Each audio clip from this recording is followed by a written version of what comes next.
Alderwoman Clark Hubbard. Stand by, we're getting ready to go here. Yes, now I can. Hello, everyone. All Well, right. good evening. Good evening, everyone. Can you hear me? We can. Yes. Wonderful. Thank you. Stand by, we're getting ready to go here. Yes, now I can. Hello, everyone. All Well, right. good evening. Okay, Alderman, you can start your meeting now. We can. All right. Thank you, STL TV. Good evening, everybody. This is the Budget and Public Employees Committee. Today is January the 20th. Making sure our Zoom work. January the 28th. It is 6:04. Madam Clerk, please call the roll. Alderwoman Sanier. Vice Chair Browning. Present. Alderwoman Velazquez. Here. Alderman Devotie. Present. Chair Aldrich. Present. I'm looking for President Green.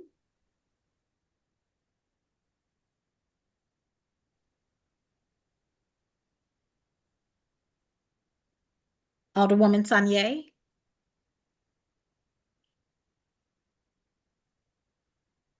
President Green. We have 4 present. We have quorum. All right. Thank you. With that, Madam Clerk, we have established a quorum.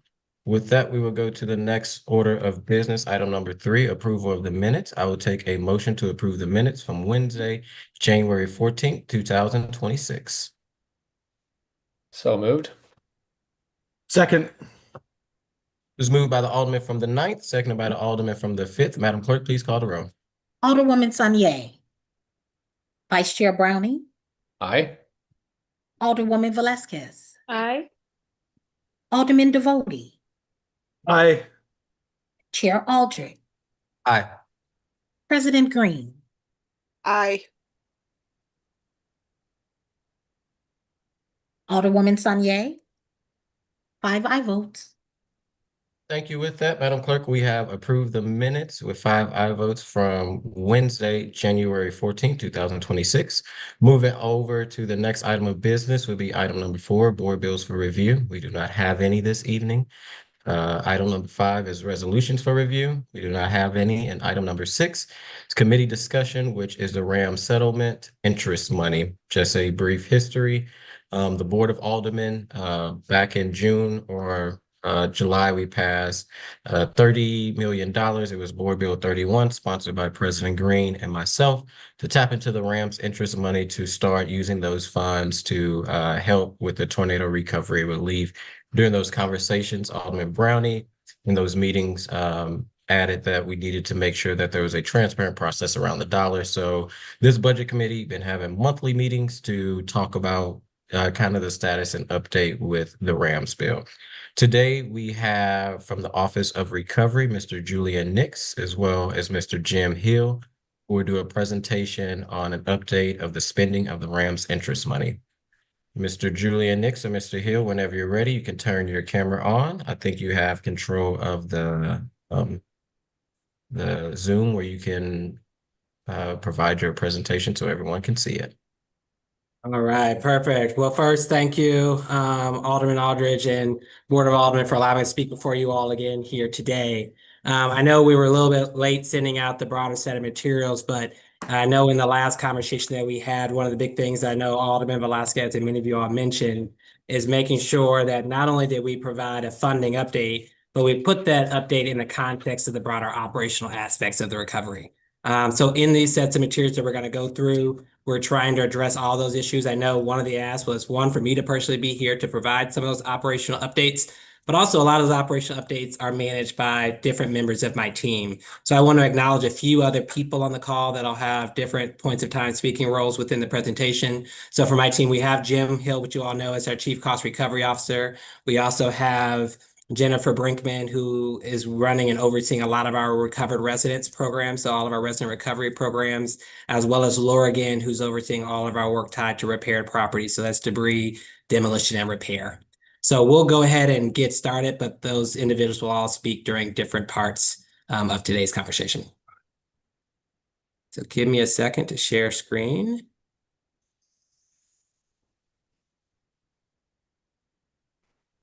Well, perfect. Well, I won't go through these first two slides, but they're in your materials. But these are just the 2 pages that try to give a full snapshot into overall where we are on the resident-focused outcomes tied to our various sets of programs.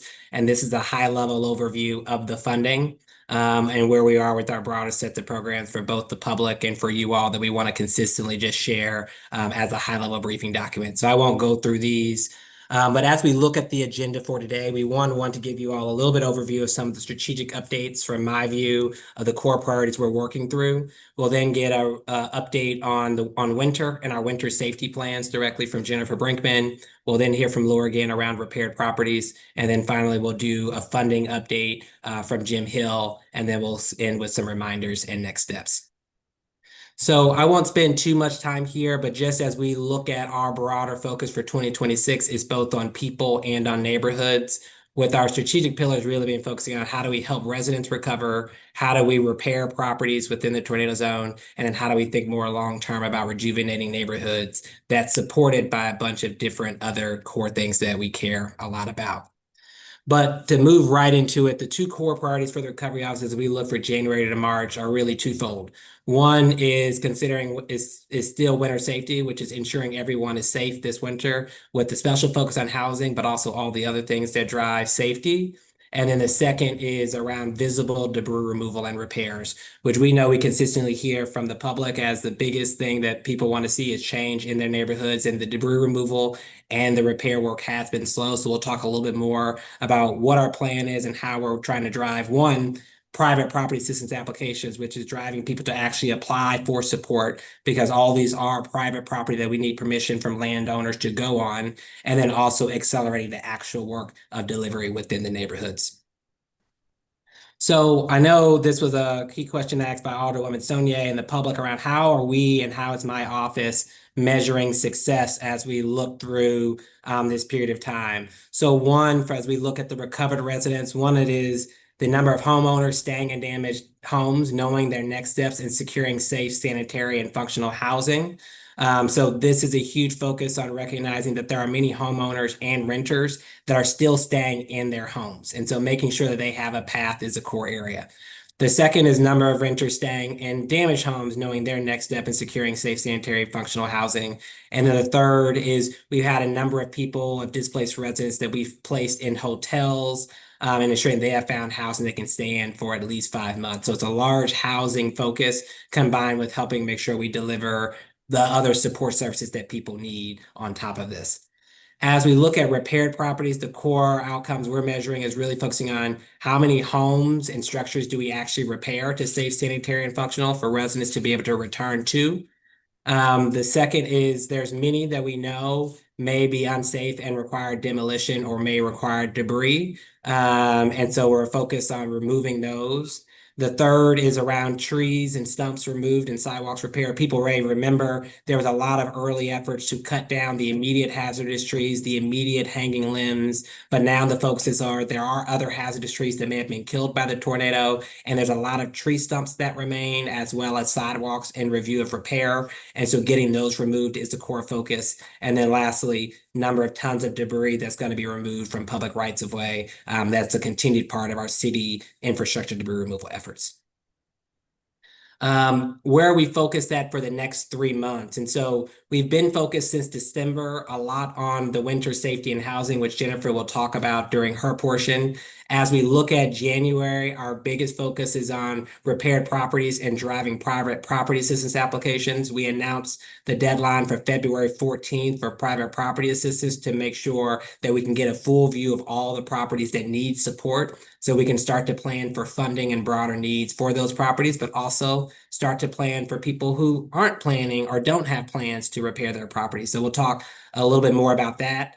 In February, we're expecting some acceleration in our home repair. So all those who may remember, we initially had just the Healthy Home Repair Program, which has been led by CDA as the primary repair program within the city. We have been working over the last 5 to 6 months to build and stand up a new rapid repair program that can meet the size of the need of this tornado effort. Those contractors have all been onboarded and are online, and their work will start in February. They've been in design phase for the last 4 to 6 weeks and setting up their systems and processes.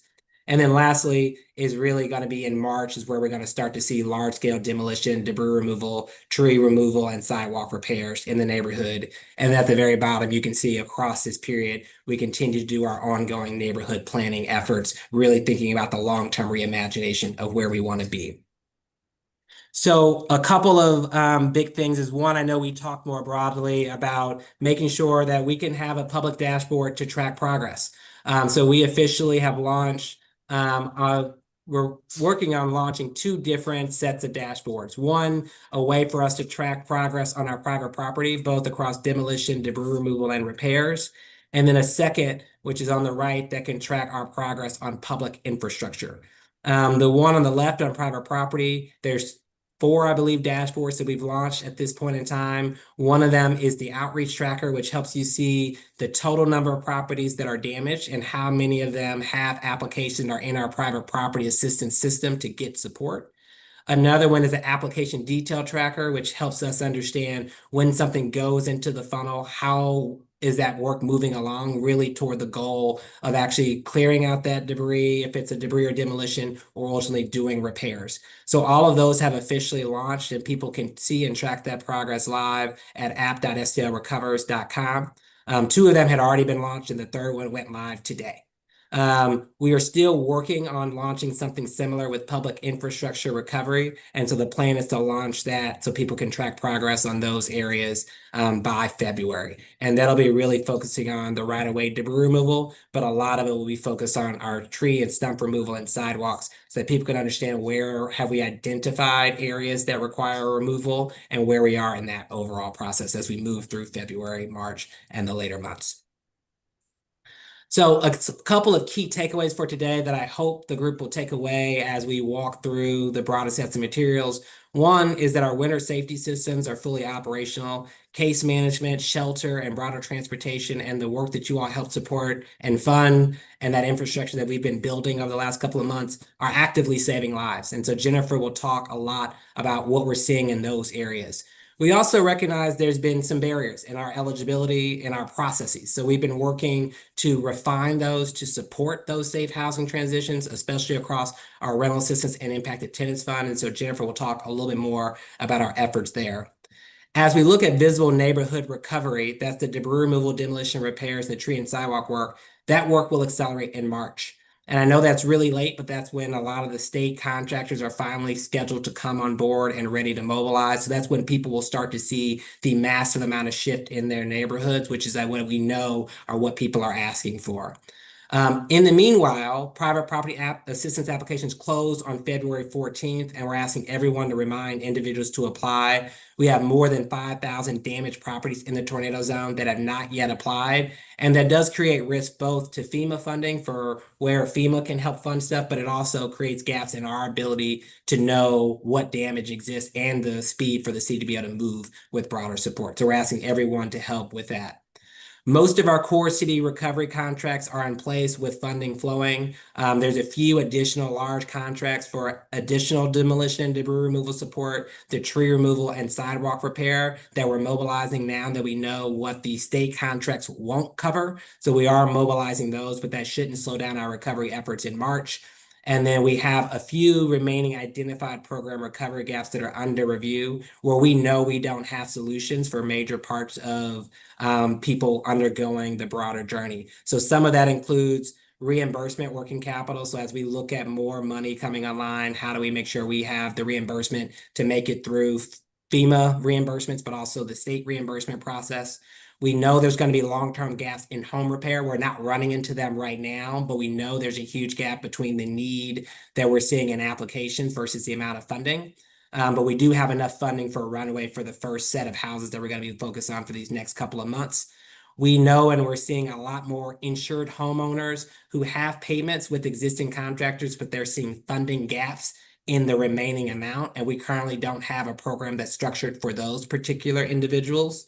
And we also know that there's a lot of people who own low-income housing, a lot of our CDCs who have housing, but the deductibles are really, really high, or the insurance payments aren't paying out and it's stopping them from the recovery journey. So we know those are some of the core areas. And then we also know that we have a bunch of small businesses where we don't have a small business grants program. So a lot of our small businesses who are struggling also still don't have a solution. So those will be some of the core areas that are under review that our team's working on and looking through as we look at this next few months ahead. So I will, with that, hand it over to Jennifer to talk through our winter update. Okay, let me know if you can't hear. So hopefully the volume's working in this room. In terms of winter update, we started, you can go ahead and go to the next slide. With the goal of ensuring impacted residents have a place to be safe and warm this winter. We knew we were facing really high risk going into the winter. And you can see as we looked at what we know about the population through the FEMA data, which is the best source of information that we have at this time, we saw there were about 3,000 households, or 26%, that were in unsafe dwellings. And that was as of the last time of FEMA reporting. So that information is old at this point. And we're challenged with figuring out, how do we reach out to these folks and make sure they have the supports that they need? We know this isn't something that government can do on its own. And so we turned to the Tornado Recovery Advisory Committee that we stood up late in the year, and brought those partners, which include residents and a lot of community leaders and stakeholders, to the table to help us design a plan for that. The next page. We identified several objectives that we wanted to achieve through that outreach. Two of them are here. That residents create winter safety plans. We know everyone's not in the same situation. They have different needs. We knew that people weren't going to necessarily want to leave, that is not the first choice that folks have. So we wanted to bring a range of options to them. We did outreach with partners at Action St. Louis, with the St. Louis Recovers Outreach Center, with phone banking, emails, door knocking, with outreach to over the 3,000 households that we thought were at risk. We had over 2,400 completed winter safety intake forms. So we had this centralized intake form so we could assess need, get people referred to the things that were going to help them the most. All those households received information about emergency shelters, the code blue, they can call 211, winter safety messaging. We had 605 referrals. So folks that we thought qualified for placement in the NCS program or the hoteling program. Those referrals, 89 households accepted our offer of that. And that is a low conversion rate. And digging deeper into that, folks want to stay in their homes. Those referrals were made. We had follow-up calls to them to help get them connected into the hotels, trying to move people within 24 to 48 hours. And again, people really want to stay in their homes. 228 households have applied for rental assistance. 64 applicants have been approved to date, with 4 leases approved. We'll talk more about that in a minute. The other goal was to identify critical unmet needs, because again, we knew not everyone was going to be prepared to move into sheltering. So what else could we do to make sure they were safe and had what they needed for winter? So community health workers from the St. Louis Integrated Health Network stepped in to partner with us to be that first line of defense to get people connected. We know we have multiple programs across multiple avenues that might not be easy for a disaster survivor to navigate. And these community health workers are pros at working with people in distress situations and getting them to what they need. They are the first line of defense before we get them to disaster case managers who can work with folks on longer term supports. We had 310 referrals to Action St. Louis for winterization, 208 to AmeriCorps for support with debris removal in the homes. Unmet needs, the top 3 that came through the winter survey were repair funding, utility assistance, and food and water. Caseworkers worked with Heat Up, Cool Down St. Louis, and other partners, including our utility partners who've stepped up to help make sure that we keep people connected, or where people have lost connection and it's safe to turn it back on, that we can get the utilities turned back on. The other goal was that we wanted to learn about the population and what was happening right now to support them in their next round of supports. So a few things, there's a strong desire to stay, even for renters, when we're saying we can help you get to another place. If it's home, it's home. So people want to stay. We are seeing on the rental assistance application deep need, with 62% of households who are applying with incomes below 20,000, many with no income. And we're learning that the FEMA application, because that is so important in understanding people's situation, it's also a barrier for those who did not apply to receive benefits. And so we are hearing that many are discouraged to apply for government benefits because of their experience of trying to access FEMA benefits. 39% of rental assistance applications, applicants didn't apply for FEMA. Our last objective for this initiative was to be able to follow up with households that we knew were going to stay through winter, or that was their intent, and having a really strong outreach strategy. So when we have emergencies happen, like happened last winter or last weekend, we are able to mobilize and try to outreach to those households, make sure that they have what they need, that they don't want to decide to relocate for the weekend or while the temperatures are low. So the community health workers reached out. We did get 36 households on that list connected to utilities in advance of the storm, and did move 39 households. And that was a number kind of more, that's not a total number from the whole storm, moved into shelters over the weekend. Yeah. And one thing I just want to acknowledge on top of this, a lot of these were made available due to the funding that came from the initial board bill 31, but also 93, 94, and 95 that helped us bring IHN on board to hire more case health workers, to drive some of these outreach efforts, to support the broader case management and the rental assistance and programs that underlie this. And again, this slide shows you sort of the ecosystem of supports that are necessary to meet our residents where they are. So the case management, you can see the cases that the community health workers have with their 10 plus FTEs. They also have surge capacity that they bring on board when needed. The disaster case management program is fully staffed at this point. They have 655 cases that they're working. A third of the applicants have expressed housing reconstruction as their top need. And again, just as we point out the needs across that we need to mobilize, not everything is from government. We've got 74 agencies that are in with the disaster case management system to provide services to those survivors. We've talked about the non-congregate shelters and the hotels. The congregate shelters are a piece of the puzzle. The non-congregate shelters are very expensive, and so those have been prioritized for families with children, seniors, and those with disabilities. The congregate shelters are another option. You can see the census that we saw last night in the shelters of 602, so about 88% capacity. About 40 of those folks are believed to be tornado impacted individuals. Rental assistance, I'm gonna not go over that here, we'll go over that on the next page, but the Impacted Tenants Fund, you can see that we have 218 unduplicated applications at this point, with 73 approved, with $96,000 approved. We are seeing improvements in service there, or the speed to approval, because we put some different things in place to validate that folks have been impacted. So that is moving faster. We have our nonprofit supports, some of whom have been operating from the very, very beginning, and some we're just bringing online into this ecosystem to work collaboratively. I would say our next step is to get these things to work together more efficiently, to serve the resident in a holistic way, rather than all these different lanes that people have to navigate.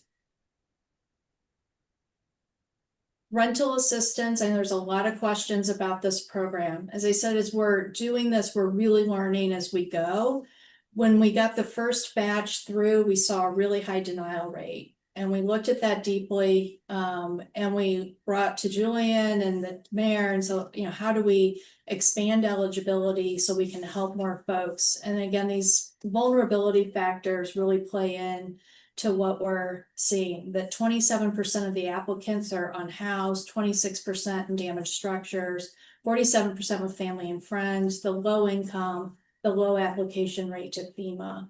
This has led us to improve the program and expand eligibility for those who had already found a rental unit, but it might be something that they're having a hard time affording right now.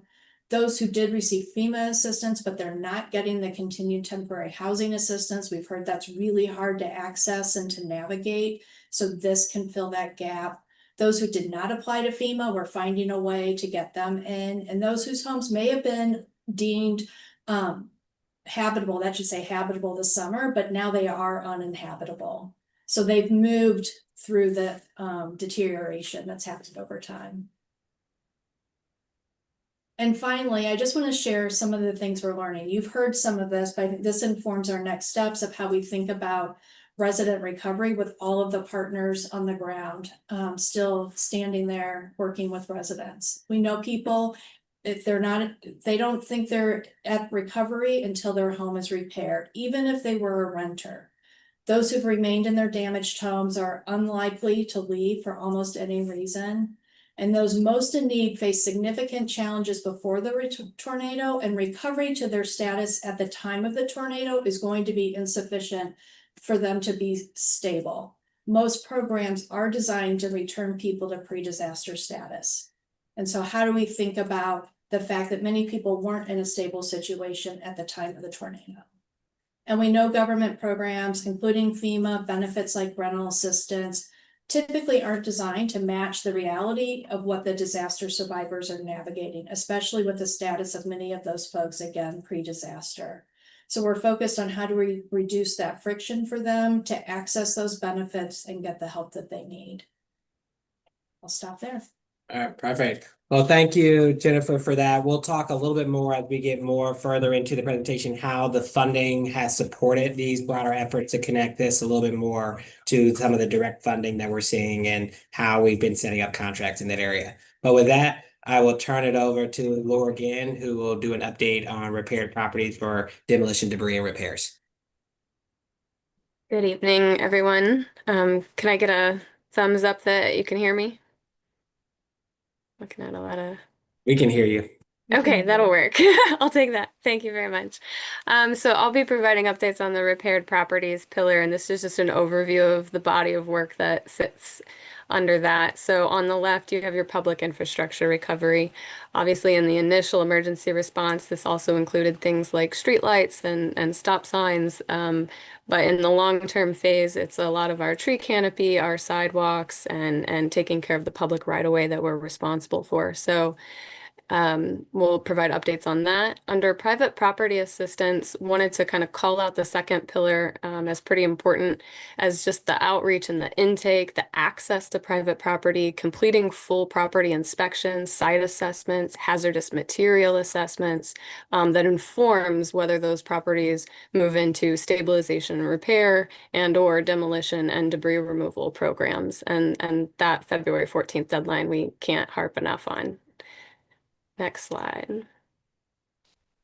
So first with our public infrastructure updates, as Julian mentioned earlier, a lot of the immediate response was the most hazardous trees, those that were causing an immediate safety issue, blocking access, blocking sidewalks, roads, and rights of way.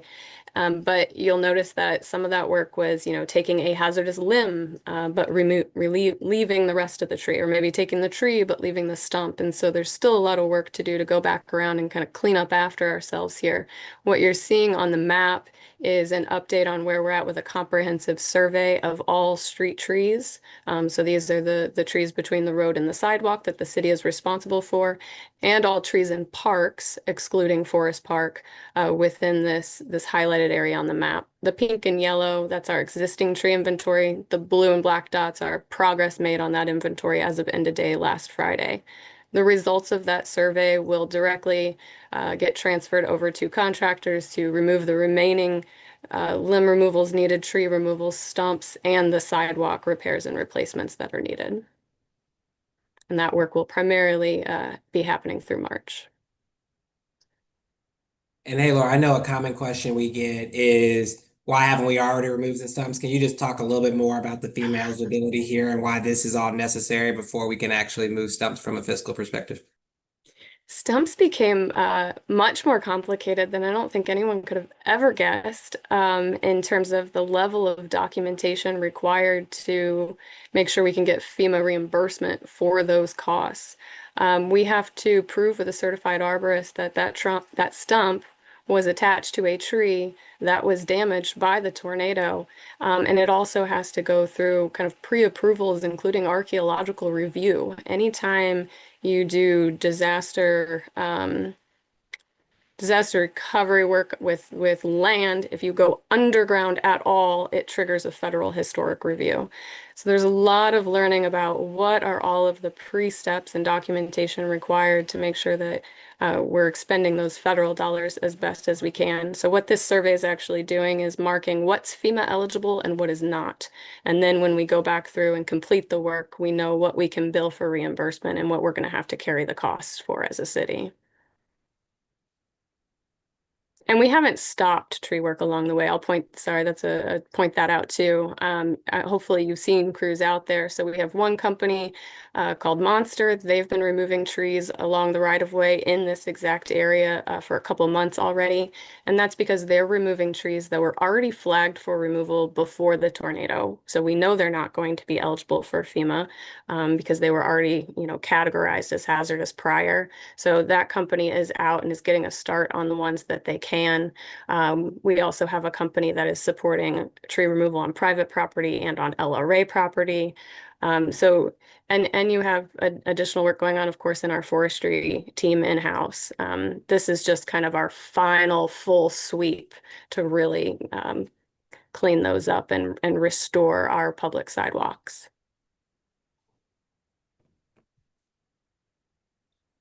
And similarly is that right-of-way debris pickup. So as a reminder, this was the immediate kind of responsibility of the city because we are responsible for the public right-of-way. That's where you park your cars. It's the space up to and a little past the sidewalk, and it's our alleys as well.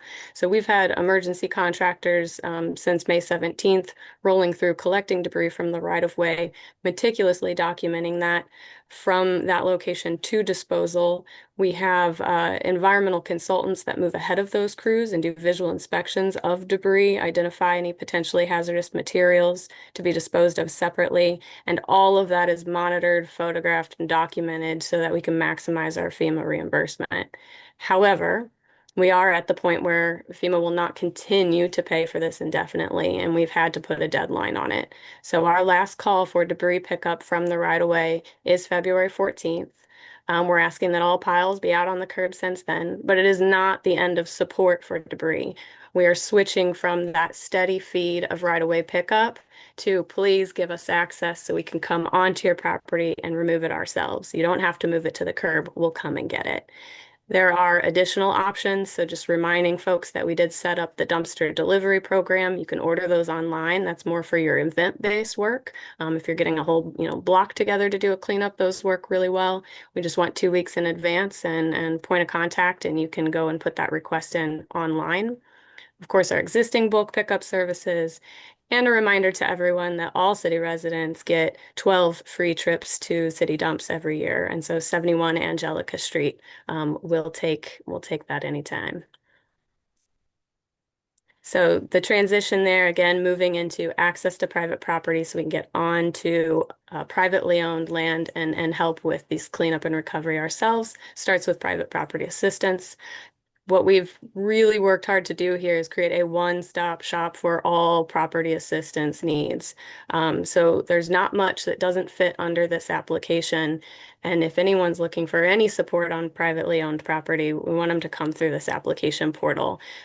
There are no rejections. There's no ineligibility. We are checking on the back end what of the various different programs and funding streams are going to work for that particular case and that particular property. So that's a really big point to keep stressing. We need those applications submitted by the 14th, but that's only about 10 minutes to complete that. And we'll talk about that more, but I just want to say it a lot. ID and signature, and you've met the deadline, and then we can continue to work with you from there. That program, again, starts off with the site assessment. So structural inspections by certified building inspectors to document all code violations. If it's repair, that gets translated into a cost estimate for repair. We have certified arborists documenting hazardous trees and conditions. Asbestos workers looking for any hazardous materials, sending off for testing as needed, documenting all of that. We have debris technicians that are documenting all remaining debris on the property by quantity, by debris streams, and all of that gets rolled into a scope of work specific to each property. A little bonus on the bottom there is just pointing out that part of verifying that we have the proper owner permission to access property is by running title searches. Any flagged issues with titles, especially if you're in the home repair pipeline, we are elevating and referring those to legal services for title clearing support.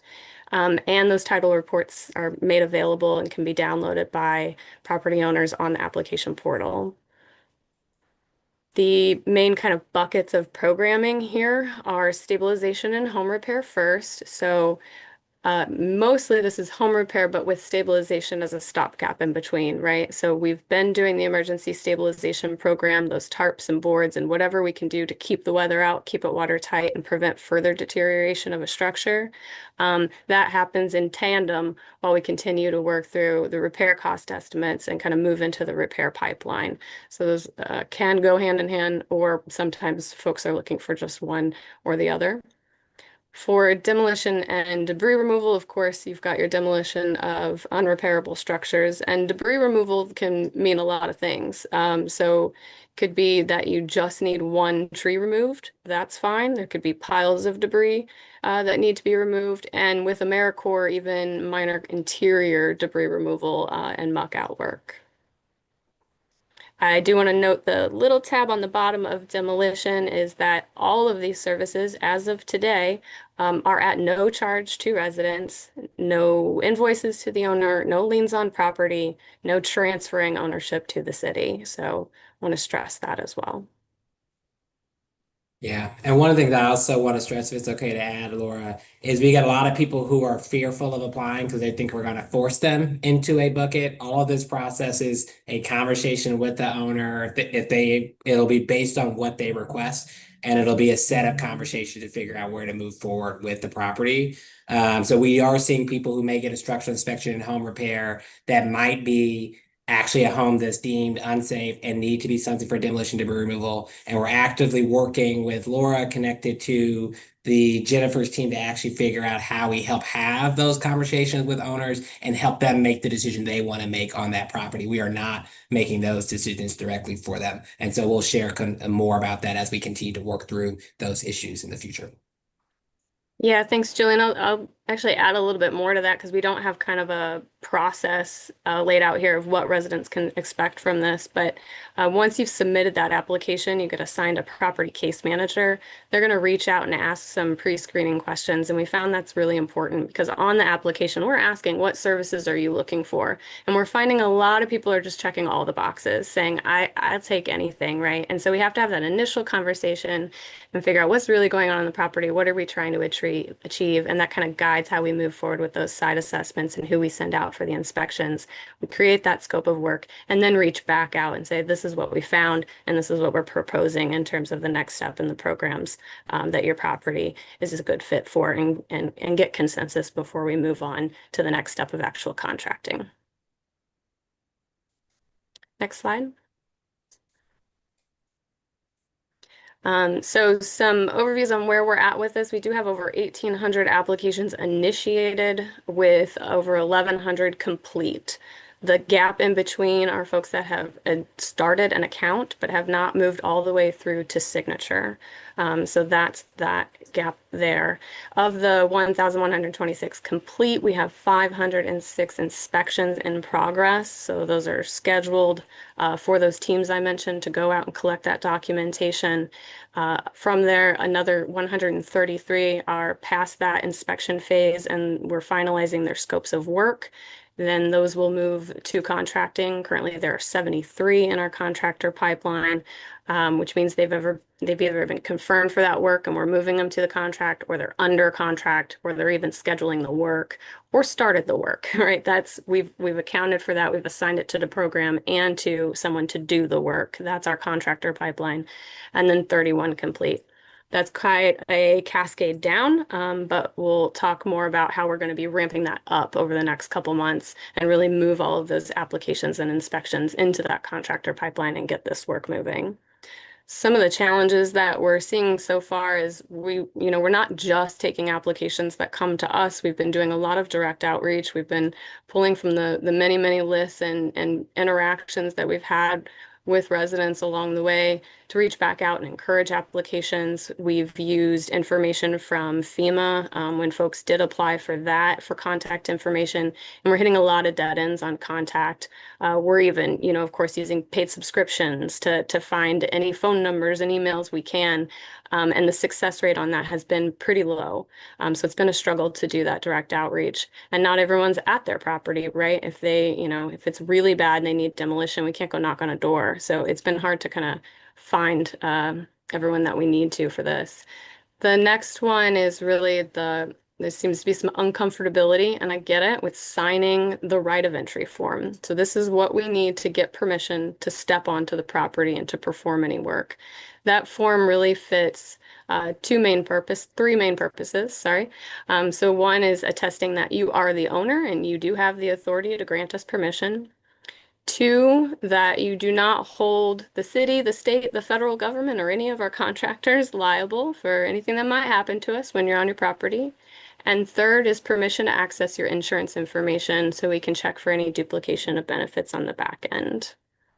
Once we have that form signed, we have met the minimum requirement that we need to fit for any potential FEMA-funded programs that you may be eligible for.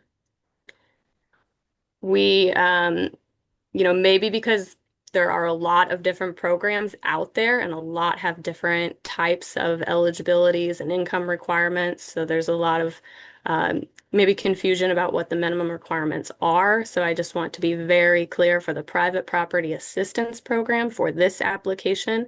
There is nothing that makes you ineligible to submit this application. There's no income requirements. You can be insured, you can be uninsured. You could have got support from FEMA in other ways or not. It doesn't matter. We need to get that information in. We need to get access to the property so we can go assess the situation and find the appropriate program and funding that's going to work for you. So far, what we're seeing from applicants is 69% are uninsured. So that does match up with kind of the best guesses that were posted immediately after the tornado. We are seeing that play out. And of course, that doesn't bode well with the low property value and the high cost of repair, reconstruction, and new construction even. So we've got a lot of estimated costs of repair that far exceed the property values, and that's something we're going to have to continue to work on, fight for, and find alternative funding streams to fill that gap. We've been working, constantly identifying those types of challenges and barriers and removing them where we can. So the first thing was moving all of this into a single application portal. We had kind of CSB here and Call AmeriCorps there. And so really trying to bring those together into one place. That was step one. We've brought on a new repair program management and construction management team to help build out a repair program that's going to be able to fit the scale and the size of this need. And that's what we're kicking off as a pilot in February and scaling up in March. We've been prioritizing those outreach attempts, that direct contact for those residents that we know are living in damaged dwellings. So we can provide, that's our priority audience right now. This one's pretty important. We've reduced that minimum entry to have a complete application. So when you go online or go into the outreach center or call, all you need is a government ID, insurance information, if you have it, and to sign that right of entry, and your application is complete. If then there's additional documentation that may be needed for particular programs that you could be matched to, we'll work our way through that together. But the minimum to get the ball rolling, to get those inspections moving, and to start figuring out what your property needs is just ID and proof that you are an owner of that property and can give us permission to access. We originally were meeting kind of the FEMA standards for clear title and matched ownership and permission required. But at this time, there's no FEMA funding aside from demolition projects. So we have removed that as a barrier.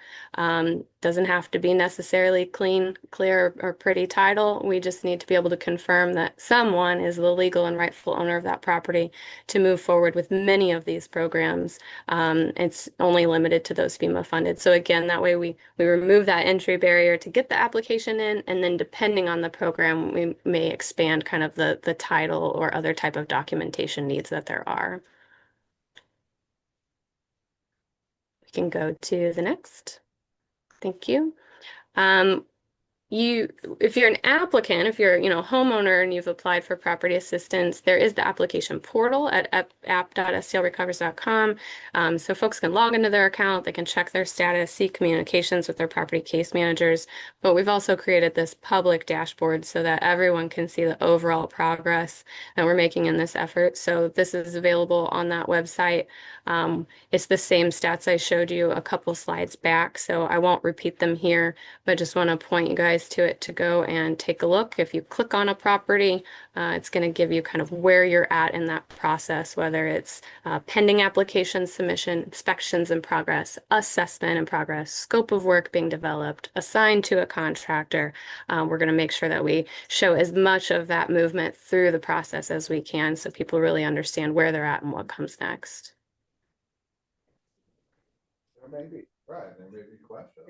Just a couple more slides here. So I want to give an overview on some of the progress for how we're doing with these various programs. So I know you've heard the first column many times by now. We're creeping up on 150,000 tons of debris removed from the right-of-way, and we will continue that as long as we can. More than 6,000 trees already removed from the public space, and obviously once we get those survey results, we'll be doing another wave of those. Part of the funding that you guys have supported goes to AmeriCorps STL to support debris removal. This is both minor exterior debris removal, downed trees, and interior work and muck outs. They don't do full kind of gutting of properties, but they can do quite a bit. And they've supported 119 properties so far. They're working on another 54, and we continue to move properties over for their services through the private property assistance application.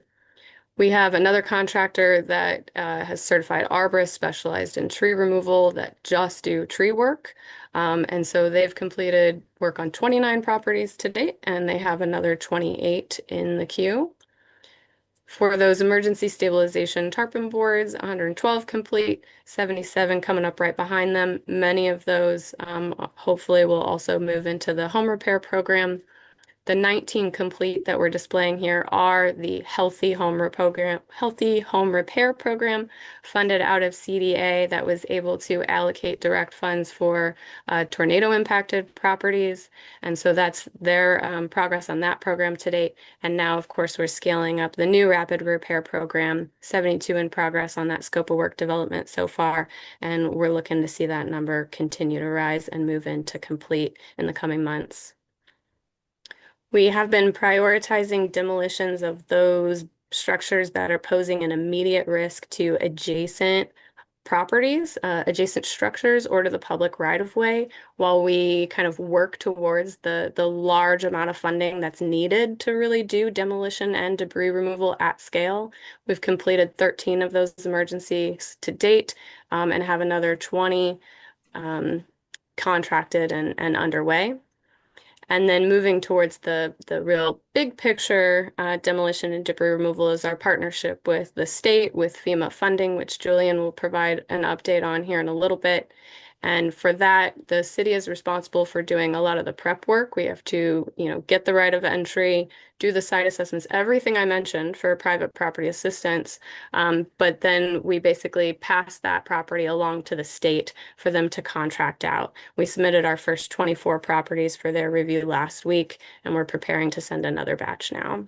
that state program is onloading their contractors at the same time. And if we go to the next slide, we can talk about how their contractors are likely to hit the ground in March.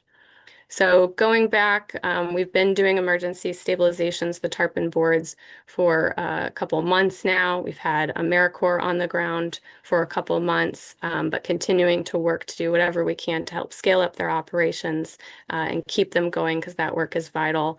In December, we added tree services for privately owned property and for LRA owned property. So that work will continue.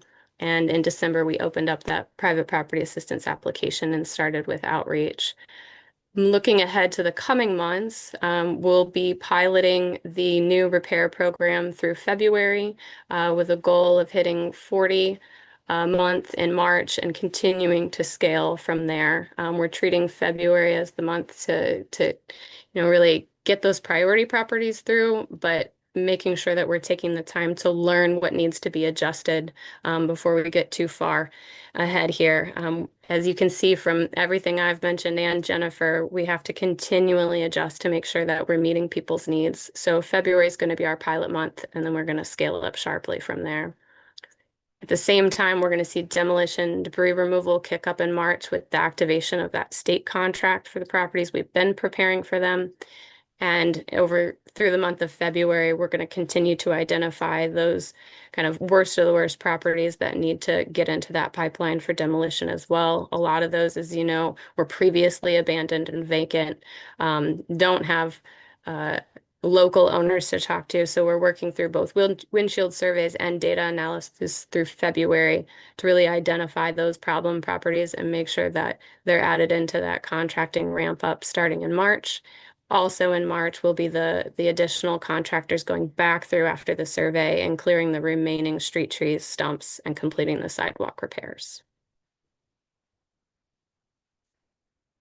So again, what we're hoping everyone takes away from tonight is please, please, please encourage people to apply through private property assistance, to get into the line, to get that work moving, to figure out what's needed on the property, but also to help all of us understand what the comprehensive community need is here so that we can know how much money we need to allocate to what to really make sure that all of our properties are repaired and recovered to a safe and habitable use. One final slide is that one thing that can help, I hope, with that outreach is that we've created a tracker for that shows you properties that we have indications that they were damaged by the tornado in comparison with where we have received applications for property assistance.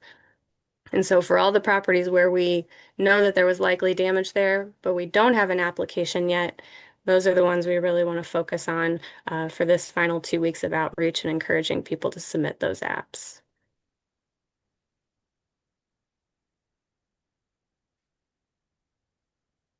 Perfect. Well, thank you. Well, thank you, Laura. So just for the group, I know we've been talking a lot over the last few weeks around what it means to be saying the city is setting up infrastructure. Typically, the stuff we're seeing here in repaired properties would have been what it would have been what they had set up and have expertise in doing. Given the unique nature of that, we had to figure out how to combine this into a single experience for residents to kind of request and get support and create that private property application, create the back end for all those contractors and the documentation around all these scopes of work. So we're excited that infrastructure is set up. People will be able to track the progress as we move through. We know that progress to get to this point has taken way too long, but we're hoping that people can start to see the progress and, more importantly, track the progress as we move through these next couple of months. So with that, I'll hand it over to Jim, who's going to talk a little bit more about the funding update on kind of where we are there. Okay. I wanted to start with what has changed since the last update. And fortunately, in terms of contracts, we have made significant progress. In the last 20 days, we've executed 11 contracts totaling $12 million. The Recovery Office has 2 small contracts that we weren't able to get done, but quite frankly, given the smaller amounts, we didn't prioritize them. But they are in the process and they're routing for approvals. I did want to say that we got a lot of support from others in the city to make this happen. And most notably the Comptroller's Office, Jason Fletcher, Don Neese, Michelle Graham, the new ENA secretary, Maisha, the license collector, the revenue collector, city council. Everyone was super responsive, super helpful. And also very, very happy with the new Oracle contracting module. Some of the steps, it eliminated days of dragging contracts around to get approvals, and the approvals were almost instantaneous from places like the license collector and the collector of revenue, and the register was also very, very responsive. So money is moving faster. In the last 20 days, we spent $2.6 million of RAMS funds, and we awarded a $2 million increase through ENA to increase the budget we have with our non-congregate shelter provider in light of the increased code blue and continuing forecast for severe weather.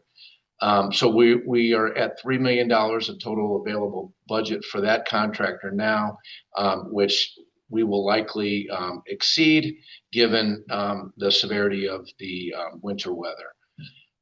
We have clear plans or are developing clear plans for we have $4.5 million of unawarded funds from board bills 31, 93, 94, and 95 that we held back and are looking at where to most appropriately apply those funds. And then we are also looking at utilizing the $156 million we have from FEMA, along with the $100 million from Senate Bill 1. Laura and Julian have both talked about upcoming RFPs, and we are preparing the selection process for 3 or 4 RFPs, depending on how you look at it. 1 is the city demo and debris contractors. 2 is the sidewalk repairs. 3 is the hazardous street tree and stump removal. And then 4 is water tap destruction. And we plan to launch the RFPs early next week, at least for the sidewalk and trees. Demos will be the week after that, and then plan to go through a process to select contractors in February and launch this city work in early March alongside the SEMA demo mission. We will also be launching a project to identify the unmet needs around some of our larger needs that we know are going to include home repair, working capital funding as we start to spend money in advance of reimbursement from FEMA and Senate Bill 1, particularly on these very large debris and demo projects. And we're looking at a couple of these other areas as well. And then I have some really good news. This morning, we learned that $26.1 million of projects that had been submitted to FEMA had gone through the FEMA audit and review process, with some of the projects approved and just waiting for someone to a final approval back in early September. They got obligated this morning, and we will get several million of the dollars maybe this week, maybe early next week, but in the balance of that over the next couple of weeks. And again, this is the total cost of the project. The city has a 15% match.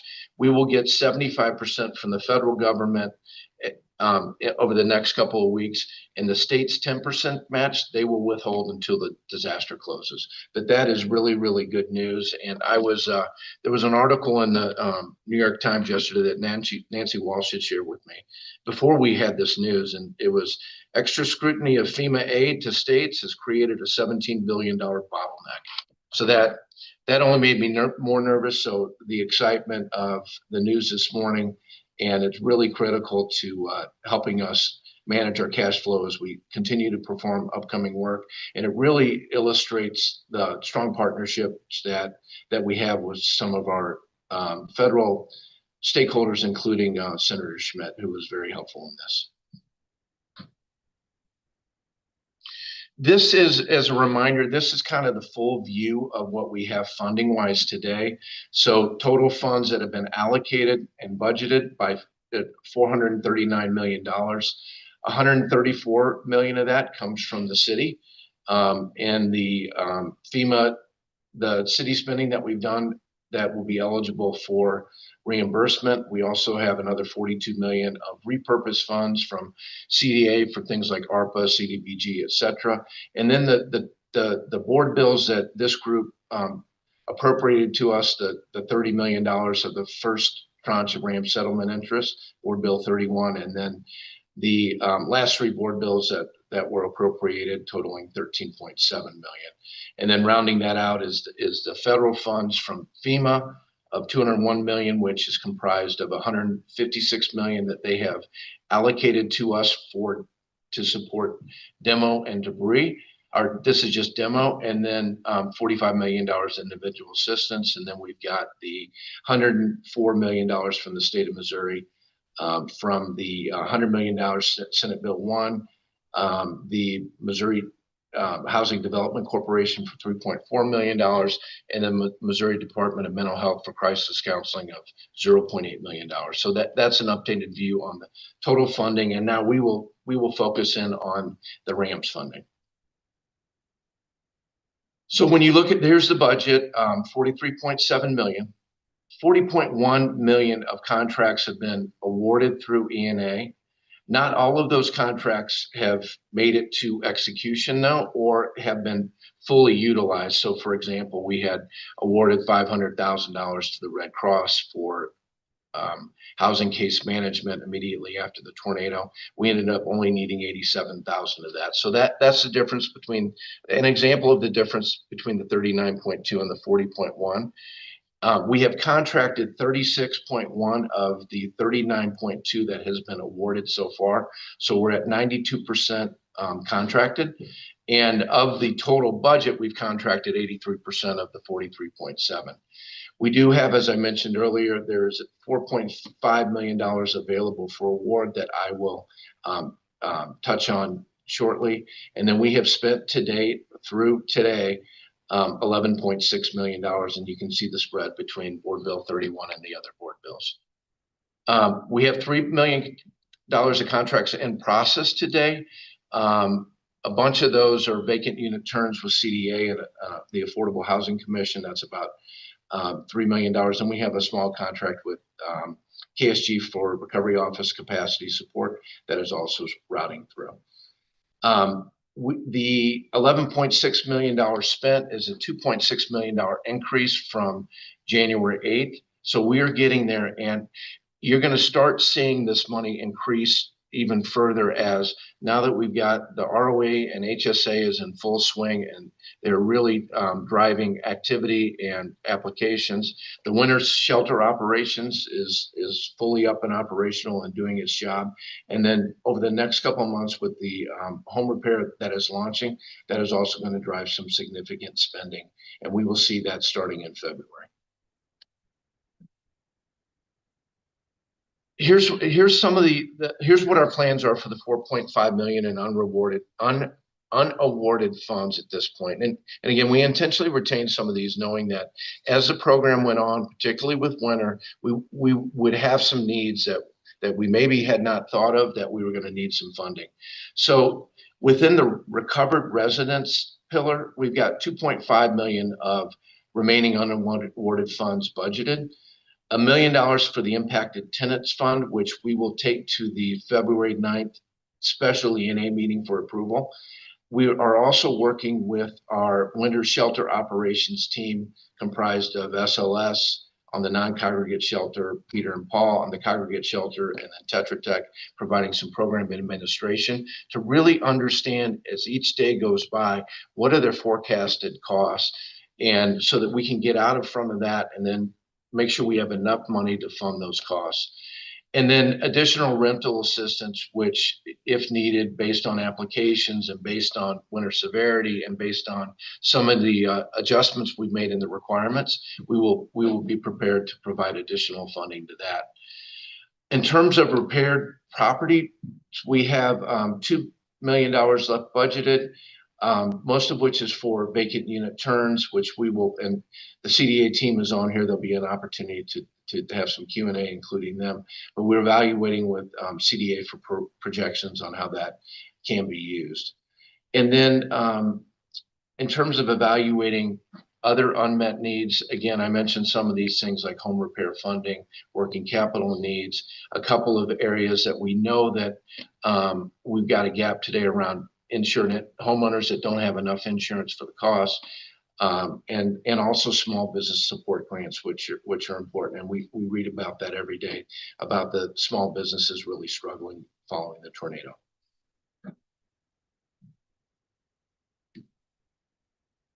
I didn't want to spend a lot of time on this, but I wanted to touch on the disconnect between, just briefly on the disconnect between contracted and spent. So we've got $36 million contracted, $11.6 million spent to date.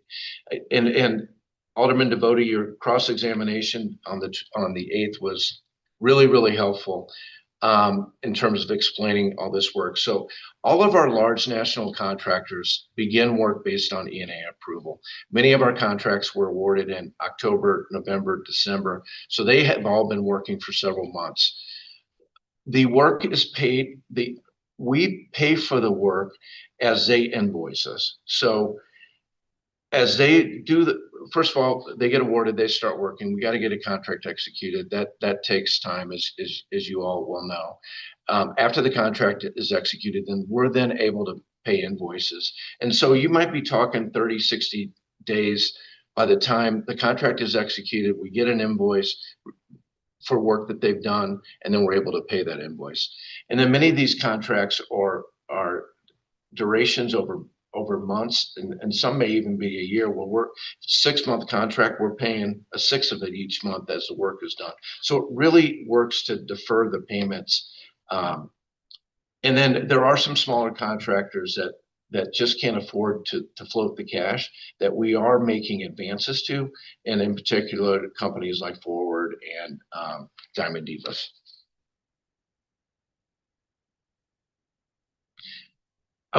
This was a question that came up during the last discussion, and I welcome Julian or Laura to jump in on this as well. But we're looking at 3 different buckets of FEMA demo, debris removal, and Missouri State Senate Bill 100. So FEMA has designated $156 million for eligible demos, and eligible demos in this case are residential homes, and they do exclude places of worship and commercial. We have asked for more specific clarification on eligible uses in a letter that we sent to FEMA on December 9th. We have not yet heard back from them, but in the meantime, we are sending all potentially eligible packets to the state so that we can get lined up and ready to go and start delivering. The state RFP for the demo contractor is still underway. They have not selected a contractor yet. They're expecting to see that in February, and we are hoping that the demo work will start in March. And that is what the state is committed to as well. The state has submitted a project for debris removal, which we are working to define what exactly that is. But knowing that the $156 million does not include debris, it only includes demo and debris caused by the demo. There is other demo out there that needs to be picked up, and so SEMA has submitted a request for a new project with FEMA, and they are waiting for approval in terms of what that will be. And then finally, we've got the State Senate Bill $100 million that will be used first will be used for the 25% state match of any FEMA spent dollars on demo. So for example, if FEMA were able to deploy $156 million that they have designated for the city, the 25% of that is $39 million. And so $39 million of that $100 million would go to the local match. It would fulfill the local match, and then we would be able to use the remaining $61 million for ineligible demo and debris removal. So demo and debris that FEMA won't pay for. We have submitted a contract with the state for a $10 million pilot fund for ineligible debris removal. We have heard back. They have approved that. Laura and Julian are working with the state to finalize the definition of what that is, what is all included in scope, and we hope to launch that when we have these contractors on board, city contractors on board starting in March. Laura, Julian, anything you wanted to clarify or add there? Yeah, the only thing I'll add there is that work won't have to wait till March. We already have contractors who can do demo and debris. The thing that's coming online on March is additional contractors because we're expecting a lot more volume of demolition debris that the city will be responsible for than we initially projected. So we're bringing on additional contractors to help support that. Primarily any properties that don't go through the right of entry process and require what we call forced abatement, which means we have to get people to do it. So this is really talking about landlords or people who have moved out of town, who hadn't taken care of their properties before the tornado, and now their property is still damaged. That'll allow us to also be able to address that larger volume of properties, either within the 100 million from state SB1, or potentially if it's not eligible for that, then we may be talking about another city fund to help support that effort. So all of these, we did not feel comfortable announcing these in the last few meetings because these were all in the works and we were waiting to get them final with the state. These are now all kind of as official as we're going to get. And so the city's effort is to move as many things as we can into each of these pipelines so that once the contractors are on the ground, they can move quickly and that people will start to see the progress they've been waiting for in their neighborhoods in March.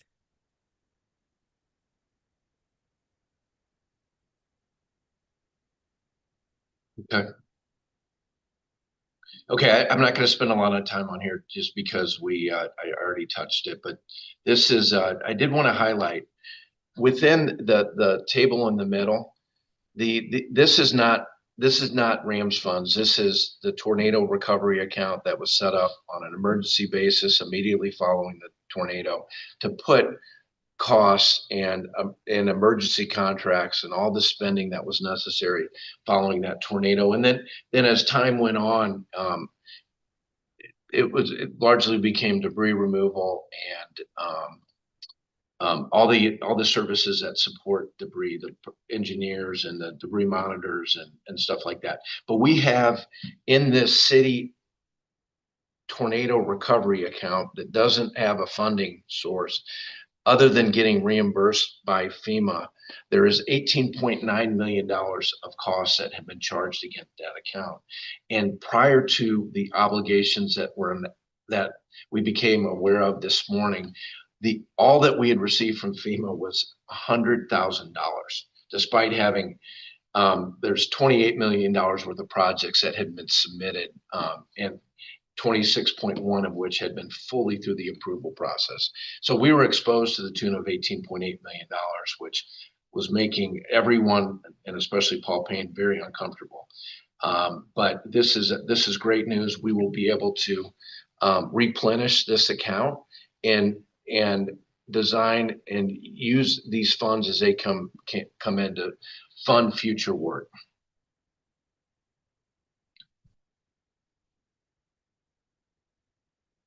Next slide.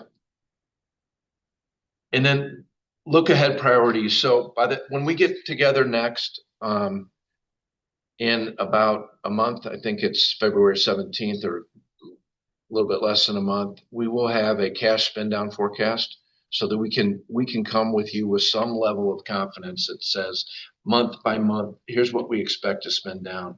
Now that we have almost all the contracts in place and we understand the pace of the work that's going to occur, we will be able to forecast this cash and keep the Board of Aldermen Budget Committee informed as to progress. We got a couple of the outstanding contracts that we need to finalize. We will also have the impacted tenants fund that we will take to the February 9th ENA, along with a couple other things. And then we will issue these core RFPs for demo and debris, hazardous tree removal, and sidewalk repairs in February, and run through the selection committee process and select contractors by the end of February, early March, so that we can start the work in March. We're going to move as fast as we reasonably and possibly can. We will finalize plans for the remaining United Way grants. So there's about $415,000 worth of grants that the city has funded, funds that the city has provided to the United Way to issue grants. Not all of them were awarded, and so there will be a process to allocate those funds And then the $4.5 million of unallocated Board Bill 3194-95. We skipped 93 because of the $1 million in back to tenant funds we intend to award on February 9th. But we will have plans for using those.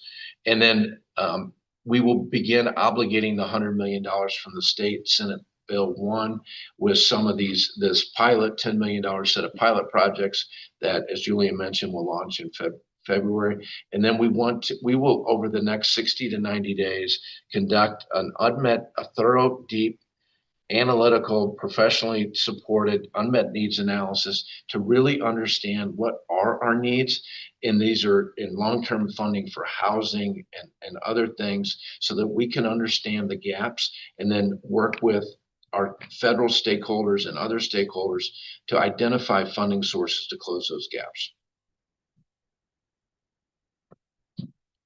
And that'll also, just to add there, thank you, Jim. We'll continue to also support conversation with the Board of Alders as we think about the various source of funds that are going to be required. We know that the damage from the tornado was extensive, which means city dollars are not going to be sufficient alone. So we're going to be looking and talking about broader federal dollars that we know may be able to support this effort, state dollars to be able to support this effort, to make sure that however we approach it, we're prioritizing across a wide variety of sources. So we look forward to continuing to have those conversations with you all at the Board of Alders over the course of the upcoming weeks. So with that, that is it for the formalized presentation, but I'll leave you all with maybe a few kind of next steps and kind of reminders on how you all as the Board of Alders and how residents can help in this process. Is one of them is sharing the critical updates with residents. We know people don't necessarily follow STL Recovers. They don't necessarily follow STL City Gov, or they may not even be online. So the more you can share updates to folks and these particular reminders that one, the end of the right-of-way debris removal is February 14th, alongside the private property assistance deadline. We have a lot of work that's coming to accelerate in March on repairs, demolition, and debris. And so while we know folks are frustrated, sharing more news that it is coming and what people can come to expect is extremely helpful.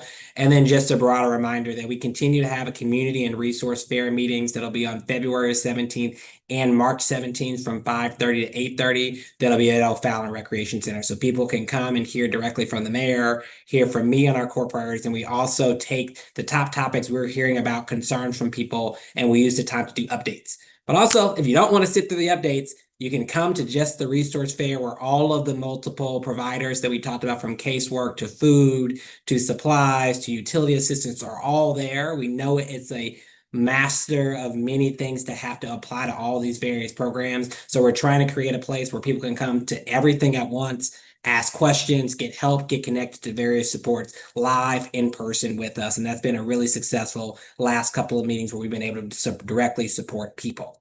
The second, I'll do kind of justice for Laura and her team, which is check the dashboard on damaged properties that have not applied for private property assistance. And you can support us by one, flagging properties that are damaged but not identified in our list. We're going to get better at that through the windshield surveys, but if you know there's something there, tell us.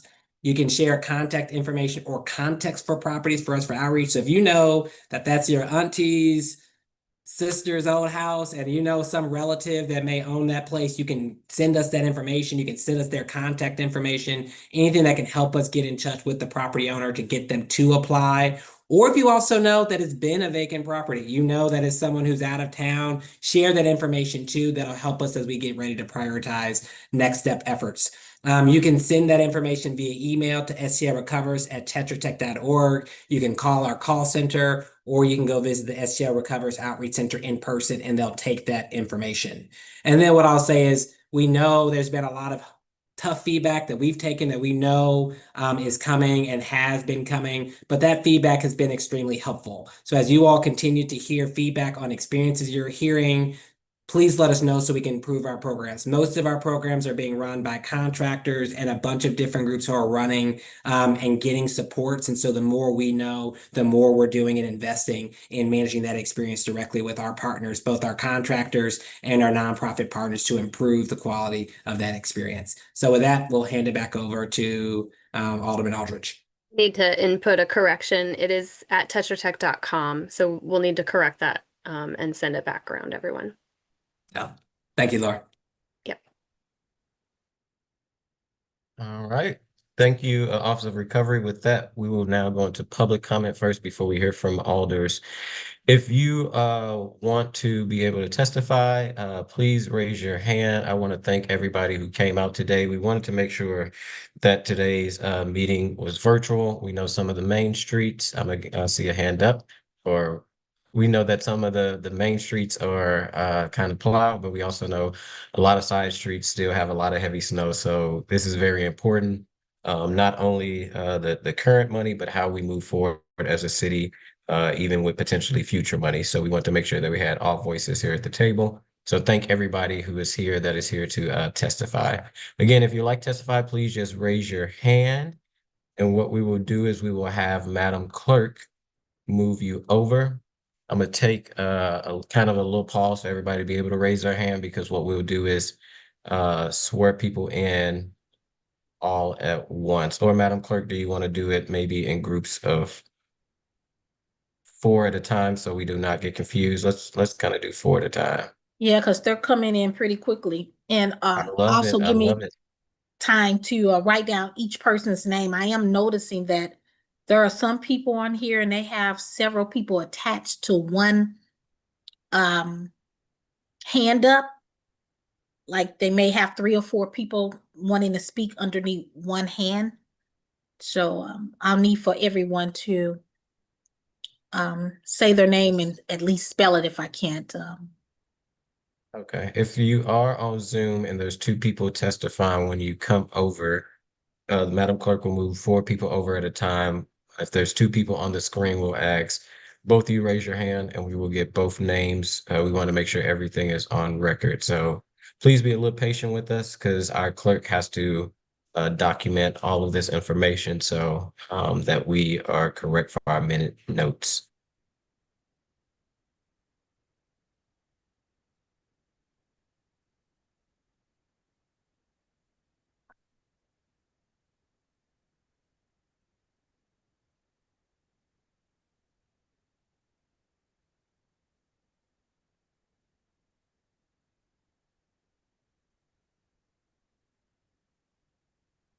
After you move them over once they speak, Madam Clerk, are you able to move them back in the attendee section? I am. So just be patient with us, everybody. But thank you so much for coming out today and having your voice heard, because this is definitely important. Hi, am I allowed to go ahead? No, just everyone give us 1 second. What will happen is once the clerk move over, you totally fine, Aaron, don't have to cover it. Once you move everybody over, she'll give me the green light and I will ask for everybody who has been moved over. She's making notes of who she moved over. We'll go off screen and then we will take you in order of the way that she has written your name down. Do you have the first 4, Madam Clerk? We can start with, from what I'm seeing here, give me 1 moment. The first few that I started with is 4 of them on here, and that's Camry plus Eddie plus Adrian. And then we'll go to is that Marnita? No, that is, hold on. Maybe to make it easier, if she just moved you over, if you could turn your screen on, that'll help her see the faces in the room. So I see Cam, I see Aaron, see Dana, and I see a Porter. Were those the 4 that you moved over, Madam Clerk? Yes, and there's also a Rosa Parks and a Ryan on here that I see right now. Okay, so Ryan and Rosa, if you also can turn your screen on. I see Rosa.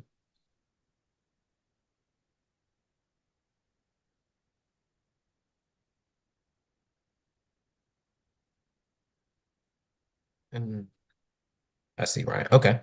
So I think we have the several individuals that have turned their screen on. If y'all can all raise your right hand. Yeah, I swear to tell the truth, the whole truth, and nothing but the truth. Yes. Yes. Absolutely. And I'm going off head shakes. I see you shake your head, Rosa. So, Madam Clerk, who would you like to go first? let's just go in the row the way that I see them on the screen. So let's start with Cammie and Eddie and I think it's Adrian.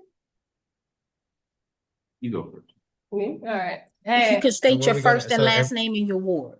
for I'm sure. sorry. Yeah, you're gonna state your first, your last name, and your award, and Cammie, Eddie, and Adrian, since it's three of you all, everyone will have 3 minutes. So whoever want to go first, please just state your first and last name. Myself and the clerk will be taking time of the 3 minutes. Once your 3 minutes up, if it's Cam, Eddie, or Adrian, then we'll just go to the next person and the next person in that group, and then we'll get to the other people who turn their screen on. Got it. Here we go. Yep. Is that gonna be you first, or you Cam? Are you going first, Cam? Yeah, sure. All right. All right, Cam, just state your first and last name, and then you have 3 minutes, your first and last name and award you reside in, then you have 3 minutes, and you're ready whenever you are. We're ready Okay. whenever you are. Sounds good. Okay, I'm Cammie Thomas. I live in the 14th ward. I'm actually in your ward. And I have a studio and a business here on the south side, so I claim both parts of the city. I had a whole thing written, and then we listened to the presentation and we were taking notes, and I just kind of want to go through what we noticed and what I noticed. So there's a lot buried in this, but a couple of my key takeaways are around the actual story that's kind of buried in the vague language and in that data. So firstly, saying that visible neighborhood recovery will accelerate in March as state and city contractors mobilize. Are there dates on those? How many contractors have been hired? Are there timelines? Anything like that that can actually give us something to work with as far as what will be moving. Breaking down the numbers, we peeped 228 households applied for rental assistance. 64 of those were approved. So that's 28% approval. Impacted tenants, 73 of 218. So that's 33% funded. The tracker is cool. The user experience, beautiful. The colors, all that's dope. However, 7,085, about 7,000 properties damaged, and 5,222 have not even filled out applications, and I assume because they are in orange, haven't even been reached out to. So that's 73% of the people who are impacted who have not put in applications. I'd want to know, just looking at this tracker, I mean, these are the neighborhoods that we've been covering. I want to know what the outreach efforts look like that. If these deadlines are coming up, we're talking about February 14th. What are the outreach efforts aside from creating Facebook pages and posts and Julian telling us to share with people? I want to know what the city's doing, what the outreach efforts for the city are. Someone mentioned earlier on the call that, we can't knock on doors. I want to ask why not? That's what we've been doing, just in our free time, knocking on doors. And my genuine ask is if the truth is kind of hidden in the data, if extra support is needed for this outreach, instead of acting like there's a plan there and kind of hiding that in vague language, just say, hey, we need people to help. Because we could do it here at our studio. We have a group of friends, we could go and do it. Firstly, if we do it, none of these streets are cleared. In particular, the ones haven't been reached. All of these streets are still filled with snow and ice. So we'd have to figure that out. But additionally, just kind of knowing like, who do we actually need to reach out to with this 2-week timeline and freezing cold temperatures? I don't know. It doesn't seem like the priority is actually to reach out to people. It's more so just to check a box and say that there was an effort to try. I don't know where I'm at with time. There's so much of this data. I know in February being the pilot month to scale up sharply, which I think sharply is also vague. When it comes to getting people back to, I think it was phrased as pre-tornado stability or the pre-tornado state, getting people back to that and that being the priority, and stabilization being defined as putting up tarps and boarding. At this point, there's water and ice seeping into the houses. The definition of what it even means to get people to a pre-tornado stabilized state has to evolve, because it's been 8 months, and at this point, in May and in June, maybe even July, maybe even August, stabilization might look like putting up some tarps and wood. But it's like 6 degrees yesterday. There's people freezing. There's Arctic blasts of wind going through kids' bedrooms while they're trying to do their homework and eat and go to bed. So the definition of even what it means to stabilize seems pretty outdated and it's late. Your time is Cam. 3 minutes, it just flies by. I have so much more to say, and I'll see you all next month. But I will yield to Eddie or Adrian. Yes, I'll yield my time when y'all want to go. And Whomever. also, Miss Cam, you don't have to wait till next month. You always can come to City Hall and talk to us personally if you want to make that happen too. You gonna be there tomorrow? I'll be there tomorrow. I'm usually there All right. every day. All right, I'm gonna come through at 12. I'm gonna come through at lunch. Pull up. Okay. All right, Mr. Eddie, we're gonna go to you second. If you just state your first and last name and the ward you reside in, then you may proceed. Yep. Eddie Cox. I reside in Ward 6. So right I'm around sorry, Eddie, what's your last name? Cox, C-O-X. What ward again? I'm sorry. 6. And Cammy, did you spell your name C-A-M-I? Yes. Thank you. All right, Mr. Eddie, you can proceed. I appreciate you, and I appreciate the work that everyone's doing. For me, one of the bigger things, because there, like Cammy said, there was a lot of data thrown out in this entire presentation, and I appreciated the numbers. And growing up as like a debate kid, I like took down a lot of the information. But for time constraints being only 3 minutes, I do want to kind of focus on one thing that is of very, very big importance for me. And I'm sure like a lot of us in the room as we were like listening to everything, and that is like the PPA deadline being the 14th. A little over 2 weeks for, I'm assuming we will want to have 100% solvency, or at least like contacts or applications sent in, with over 5,000 people had not being accounted for at all. Seems very problematic in like a practical sense when we're trying to solve for, you know, an issue that has been going on for 8 months now.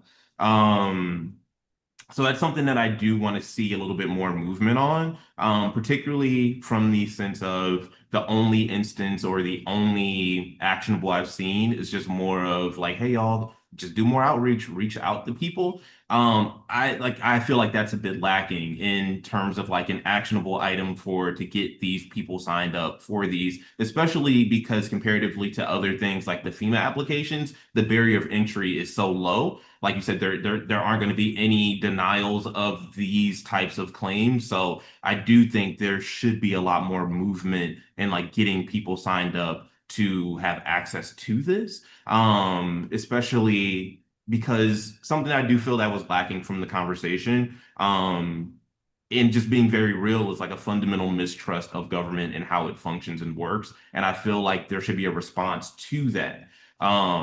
And like ultimately, I think that we're talking in like very practical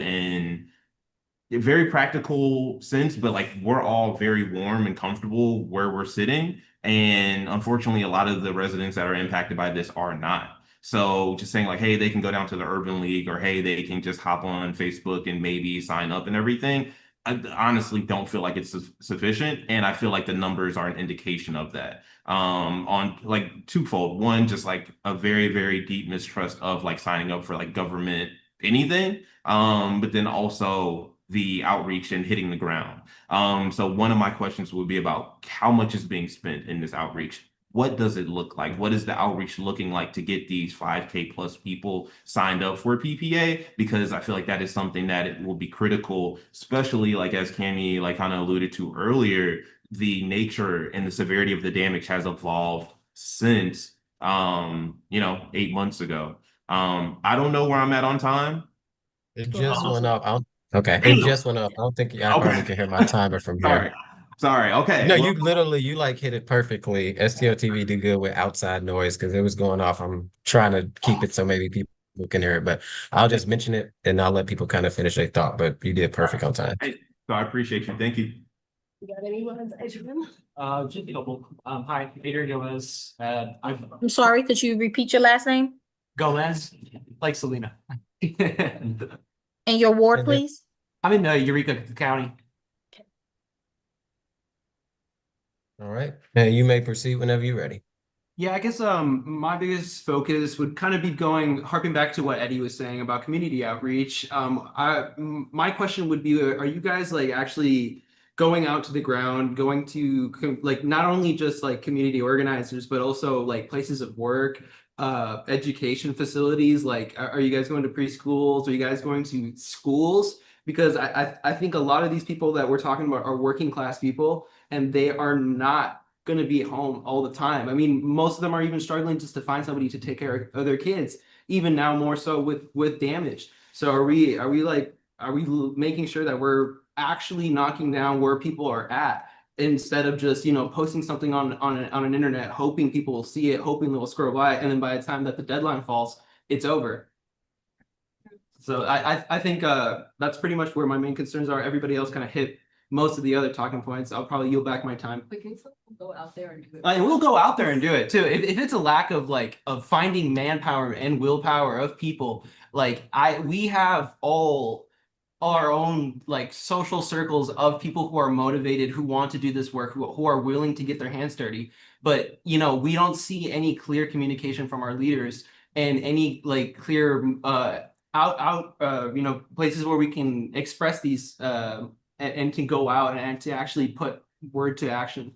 And I think it would be very useful to actually allow people to come in and help and further spread the word, if that is truly your goal. The status quo right now is not working clearly, though, because what was the statistic as 70% not responding? 73. 73 is crazy. That's a failing rate. That is beyond failing. That's an A, that's a Z. That's a Z. That's like one-term mayor numbers. Right. Absolutely. So I think I would just love to see more effort from the city on that part. And with that, I think I'm going to yield back my time. Thank you. Thanks, man. So Adrian, thank you, Ms. Cam E, and also thank you, Mr. Eddie. I'll see you tomorrow, Ms. Cammy. All right, I'll see you at noon. We got a time. All right, Madam Clerk, who's next? Next, we have Aaron Monahan. I think that's how you pronounce it. All right. And you're gonna be moving people back to the attendee room. If you need I help am. with that, I can help you. Yes, I Okay. will move. I'm All not right, sure Miss if she Aaron. swore. Did she swear in or not? I didn't remember. She did. Okay. She did. That's what I did on my one. So, Miss Aaron, please just state your first and last name, the ward you reside in, and then you have 3 minutes after that. Okay, thank you. My name is Erin Monahan, and my pronouns are she, her, and I live in Ward 7. And before I begin, this is my first meeting here, but I've been following closely the work of Action St. Louis and For the Culture, Kayla Reed and Ohan Ashe, and I just want to say, give a shout out to them, because without them, a lot of the work would not be done, and a lot of the other on the ground local organizations, grassroots, Black-led organizations, and just want to send my gratitude to those folks. And they have done more for the city than Kara Spencer will ever, even if she had 9 more runs as mayor. And I also want to echo the other folks who have spoken. I also want more specific dates about how this is all going to unfold. What are the outreach efforts aside from the Facebook pages and posts, just like the other folks have stated? What is the city specifically doing? And are you considering, like the other folks have stated, the snow and the ice that is going to make it harder to get to people, so that the applications can get in time, get sent in time before this deadline, which is coming up fast. So that seems like a really tight deadline. And I also think that tarps and boarding is absolutely egregious and not enough. So how can anyone be okay with this being the effort that people are still living under tarps and in tents since almost nearly a year? It just feels like this has been a really inefficient and slow process, and it could have gone and could be going a lot faster.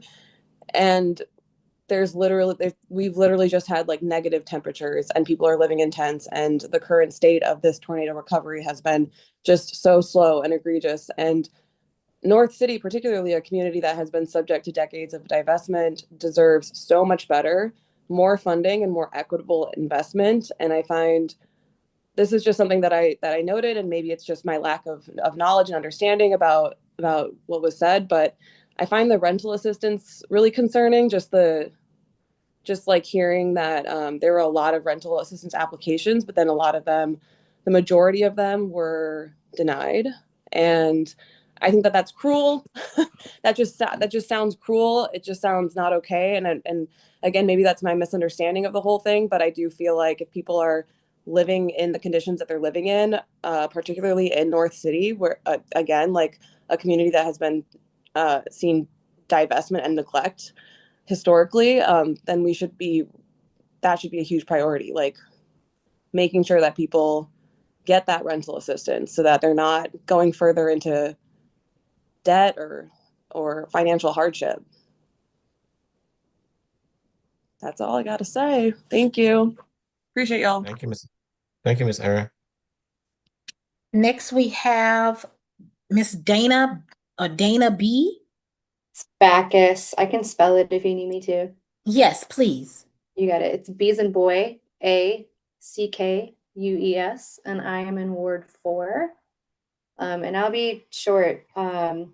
Just kind of echoing on what everybody else has already said. I do have concerns about outreach efforts. Something I noticed on the ground, a lot of people don't even have IDs. It was already a pretty impoverished community in North City before the tornado. So I have concerns with if we're asking people, one, we already have issues with trust in the government and people not wanting to sign forms, and I understand why, but also like just if we have to provide paperwork that a lot of people lost everything, like how are they getting that paperwork? How are they getting the resources that they need to fill out the paperwork they need? IDs cost money, you need transportation to get there. There's not licensed offices nearby. I think that we need something again for the public eye. I've seen a lot on Facebook, Instagram. Again, somebody mentioned Action STL. I follow a lot of those groups, but people I know don't. So the main community may not see that outreach effort. I think people would be more willing to help if they knew that help was needed. But we sort of, the first few months after the tornado, everybody knew. People were out donating, doing what they could, and it's just sort of lost. So what are we doing for outreach in the community to get people to sign up? How are we supporting them? And how are we getting people involved with, again, this deadline approaching so rapidly? Thank you. Thank you for your time and thank you for coming. Next, we have Ms. Jonah Lynn Park. I believe it's Porter. I'm sorry, I didn't realize I was so close to the stack. Yes, I don't think I've sworn though. I should do Madam that. Clerk, are you moving people over? And I see. Okay. My Let me mistake. see 'em. Okay. Okay. Sorry, If you want to raise your hand, Porter, do you swear to tell the truth, the whole truth, and nothing but the truth? I do. All right. Please just state your first and last name and the ward you reside in. Yep. Jonah Lynn Porter, Ward 8. All right, you may proceed. All right. Well, thank you for giving me the space to talk today. I'm an archivist at the Griot Museum of Black History and a graduate student at the University of Missouri. I'm here today to express my support for the city funding the 314 Oasis nonprofit and expanding its funding. When a disaster like the tornado happens, the damage exists on a lot of levels, as we all know. It kills people, it destroys homes, it takes jobs, and it traumatizes people. The loss of stability and security causes massive harm beyond that initial event. And this is not just true for the individuals involved, but expands outwards across our society and city. So recovery needs to take a holistic approach. And 314 Oasis identifies rest, power, care, and connection as the pillars of their work. When I was assisting with debris removal in the first few weeks after the tornado, I saw this in action. Dr. Punch and 314 Oasis were out with hot meals, community medical partners, but also important personal wellness services and connecting people to aid services that many folks here today have pointed out we need to have more resources put into connecting people with. They're still doing all of this work today, but they certainly need more funding and assistance to do it better. I think, a lot of people might think that prioritizing mental wellness in a disaster situation is, maybe silly or, putting the wrong priorities first, but I don't think this could be further from the truth. The hopelessness and shock of seeing your entire life disappear in a night causes intense mental harm, which can last long after physical injuries heal or this, official disaster passes. Personal spiritual support in a crisis is essential, and not nearly enough services prioritize it despite mental and emotional health being tied to a host of social problems by research. This city, like many in America, has a crisis of people having to sleep on the street. The tornado has the potential, and probably has already achieved the potential, of accelerating that problem. Having to start one's life over is a heartbreaking and suffocating experience. And for some people, the combined burden of work, paying bills, and trying to figure out getting aid is going to understandably be too much for them to handle by themselves. Groups like 314 Oasis are essential to making sure people can get through the hardest times and not spiral downwards. Issues like inadequate housing, and I'm almost done here, and other issues which could be exacerbated by the tornado cannot be policed or developed away. That will never work. We need to provide long-term support services so people are able to recover, to secure their lives, and heal from their trauma. I believe that 314 Oasis is very aware of these facts and is highly qualified to act on it, as they already are. They just need more support. And the easiest way to do that is by increasing their funding. So thank you for your time. Okay, Mr.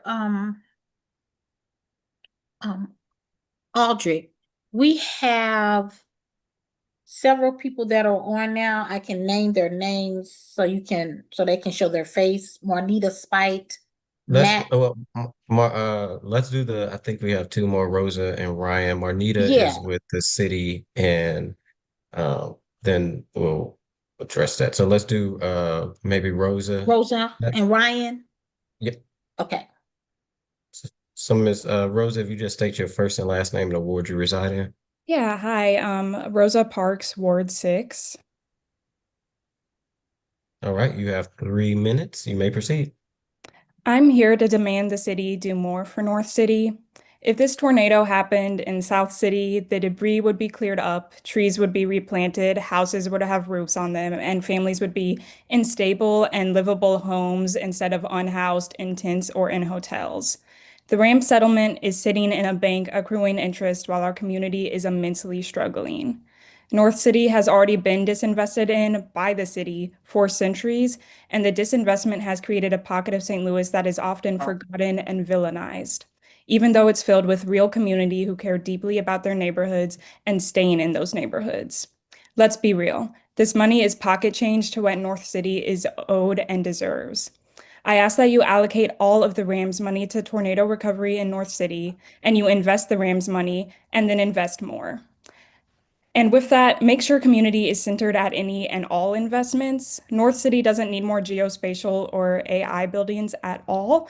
North City needs community-owned investments into its culture, its vibrancy, its local businesses, and its infrastructure. So I really just would like you all to consider and allocate all of the Rams money to tornado recovery, because our neighbors are struggling and we should not let them down. Thank you. Ms. Parks, good to see you again, and thank you for all you do for the city. All right, we're going to go over to Ryan. If you can just state your first and last name and the ward you reside in, and then after that, you have 3 minutes. My name is Ryan Diebel. Do you need that spelled? Yes, please. Dieboll. Spell it one I more live- time for me. Dieboll.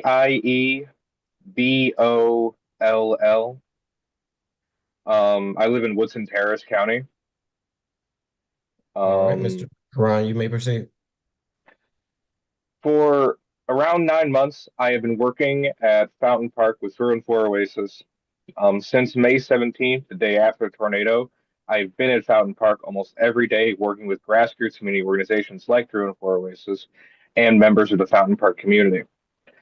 The level of neglect that the north side of St. Louis has been victim to is frankly absurd.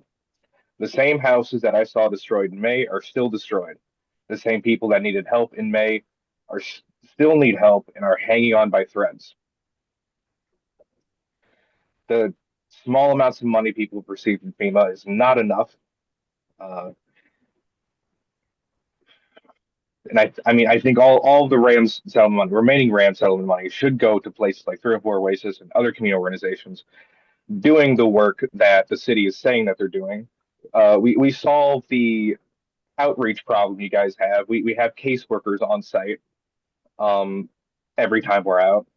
We can reach a lot of people. We provide mental health care, physical like health care.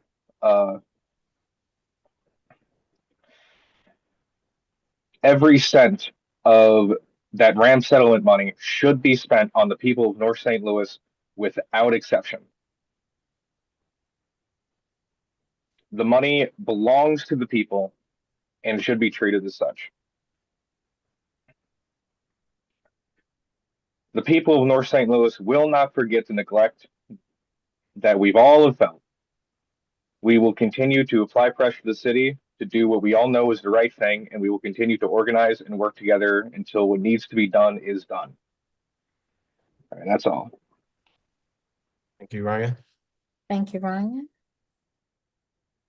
All right, Madam Clerk. So let's move over 4 more people. I do see on here Mr. Michael McLemore and Molly Metzger. Molly, are you here to I have speak? them. Okay. And Pamela Olivier. I believe, Miss Pamela, are you with the city? See the date Is she- below the name. Is there a date on her name? If there's I'm dates, with the city. I'm one of the panelists. Oh, if you okay, I'm see dates sorry. below their That's name, okay. Madam Clerk, they're with the city. Okay. So So let's I have move. Christopher Suddick. Is that who you're moving over? They are over. And Melanie Marie. Okay. And since we got 4 right now, let's just do that 4. And then next round we do another 4 and another 4. So everyone who just moved over, please just raise your right hand.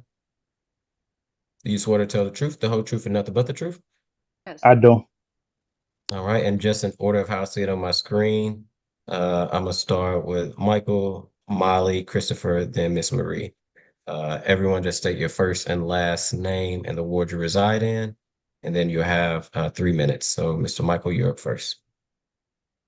Great, thank you. Michael McLemore, Ward 12. It is really good news that 26 million of the 28 asked for by to FEMA was obligated. My only concern is the time frame in which it actually gets to the city. I'm hoping that it doesn't take as nearly as long as what the state's money has taken. But then also about funding gaps, we mentioned that there will definitely be those, and I would recommend using the Rams money, right? That's why we're here. And to that turn, I just want to be perfectly clear that any attempt or proposed legislation to utilize Rams funds around anything but tornado recovery right now is rooted in racism and further contributes to over 70 years of intentional disinvestment of North St. Louis.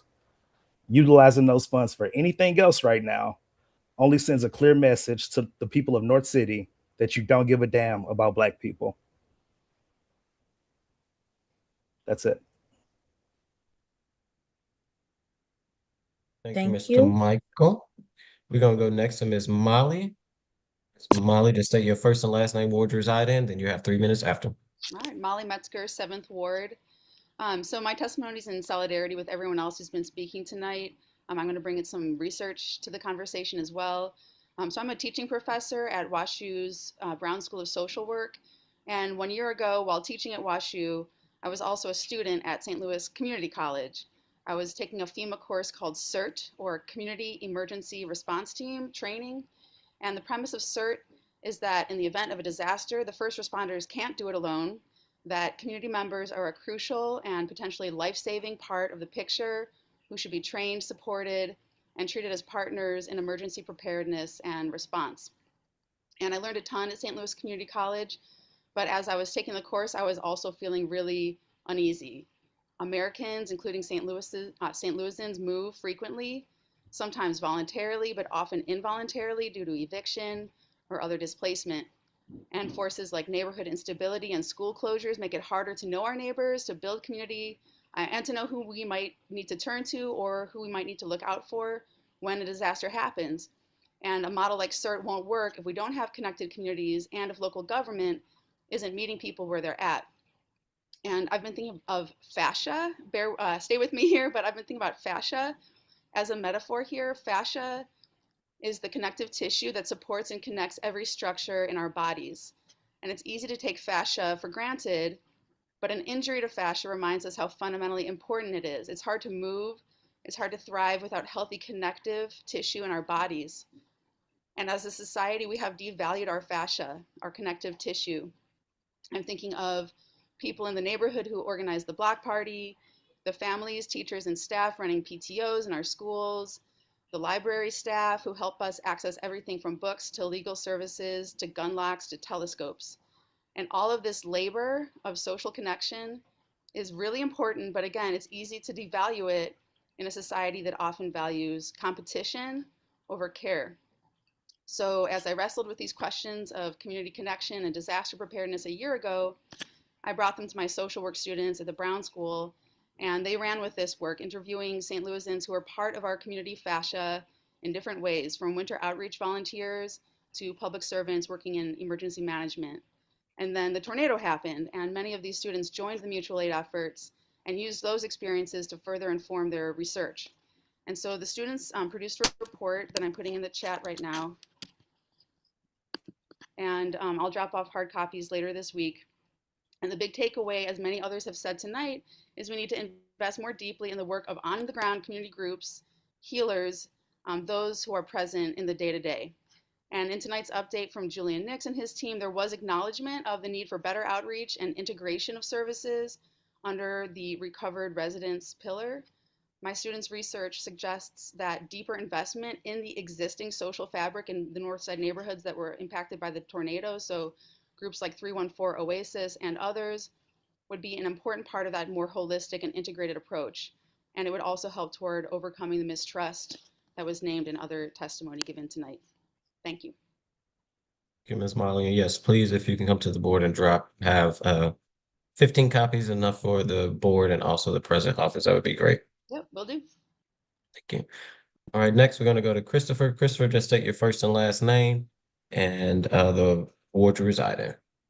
Yeah, I'm Christopher Sudlick. I live in Northwoods in the county, but I organize with a variety of groups inside St. Louis and across the state of Missouri now, including the PSL and a bunch of others. I'm here to speak, at least in part, in support of Dr. Punch and 314 Oasis. They've been an amazing program. The city, since early last summer, has been talking about the difficulty of reaching people and connecting with those on the ground. But Dr. Punch is out there doing it. And so are a lot of these other grassroots organizations like Action St. Louis, and they have a direct connection to the people. They do the outreach, they go door to door, they connect with people, and they build the relationships that are necessary to connect communities with resources. And what we've seen instead since last summer is an increased propensity to hire various high-powered contractors and consultants. And these take a lot of money, but they don't produce that much in results. Look at the very small amount of applications that have actually gotten in. That shows enormous failure. That shows an incredibly low amount of efficiency, despite a lot of money spent on those things and much less money that it would take to get these same things done with the community organizations that are already out there.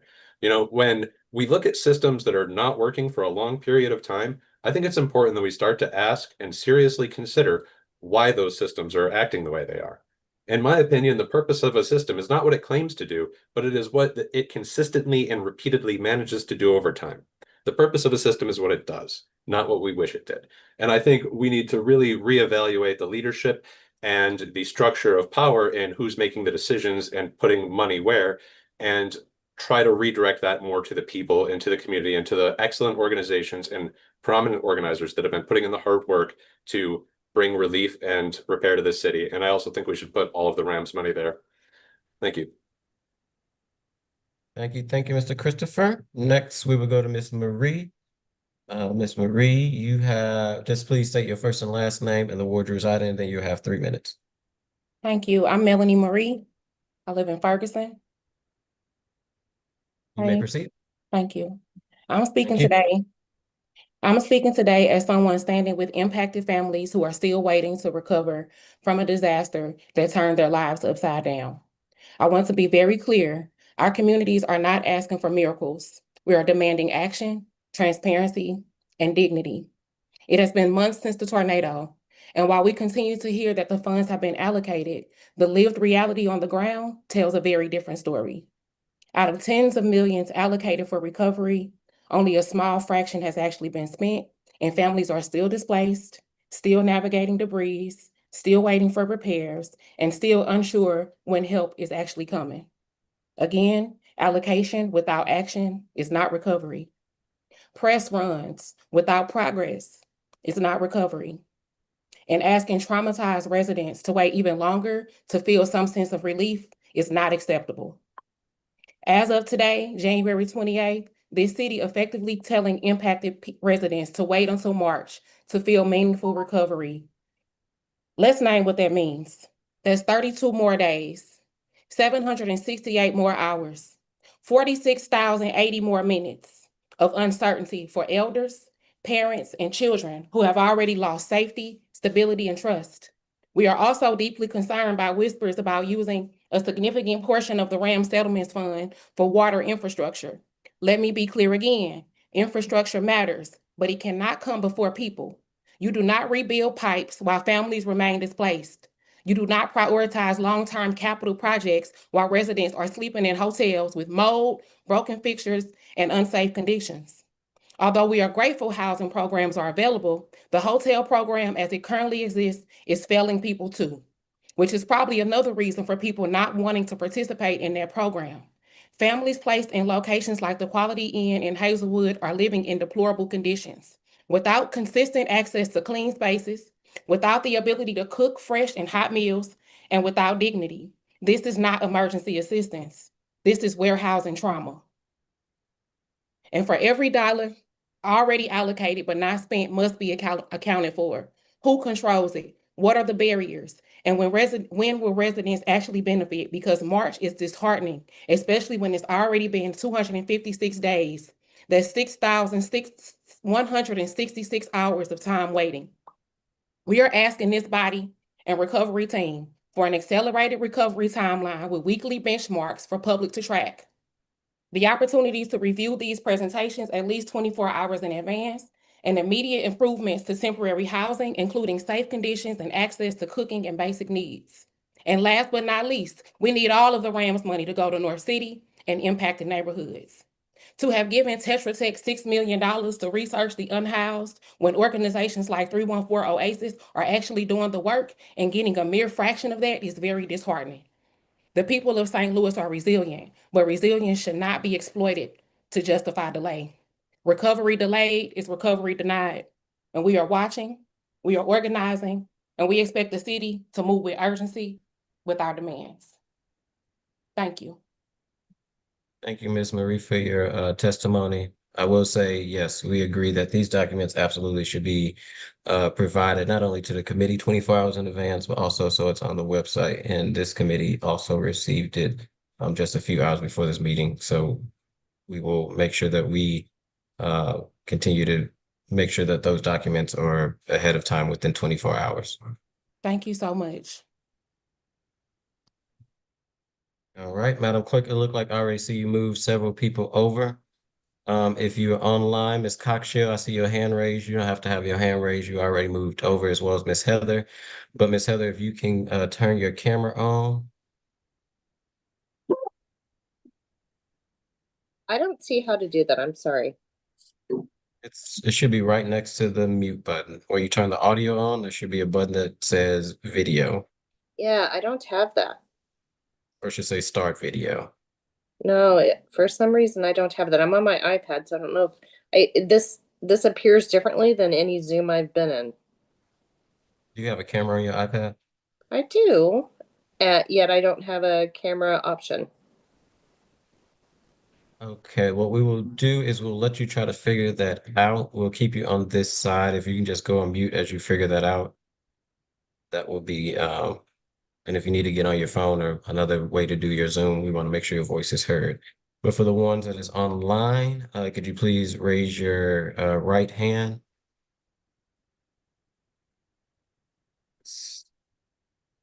Do you swear to tell the truth, the whole truth, and nothing but the truth? All you guys are on mute, but I will take the head nod as a yes. All We're gonna start with, I did. all right. We're gonna start with Miss Coxshell. If you can state your first and last name and the ward you reside in, you have 3 minutes. My name is Gwendolyn Coxshell, and I'm from the mighty 10th Ward. I'm in solidarity with everybody who talked about the lack of outreach. We need more outreach. I did go to the schools, and the schools that's put together like Gateway and Sodan and Hickey and Walbridge that's on the north side. We've been taking the information over to the principal, and the principal been taking that out. But I want to say this, that the 10th Ward was a little bit more organized when the tornado hit.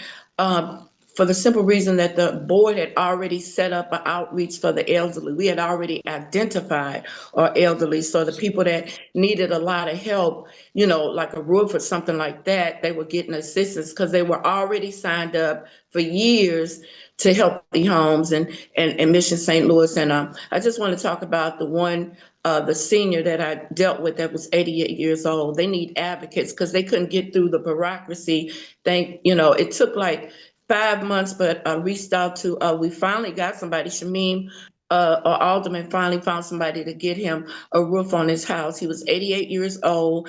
His electrical box was torn off. He spent the whole summer in heat. So what I'm saying is that the language, the reason I spent 4 days with him is because he didn't have a deed to the home. His mother had died 29 years ago. So he got turned down because he didn't have, his name was not on the deed. So we had to go get death certificates. We had to go down and get information about him paying his taxes for 29 years and come up with all these things. So I think some of the language in these grants or whatever they're given is keeping people from applying and getting people denied because their name is not on the deed and they have to go through this long process of going through the courts. So I think the language needs to be changed. And I agree that all the money from the RAND settlement should go to North St. Louis because this city has to realize that the city is not going to be moved forward until they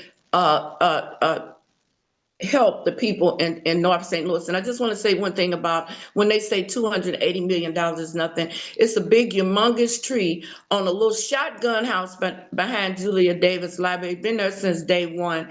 All those houses on the block are little shotgun houses, and they got little tarps over their house. I'm like, what would it cost to get them $15,000 or $20,000 to get a roof on that house so they can sort of like stabilize and work on the inside later?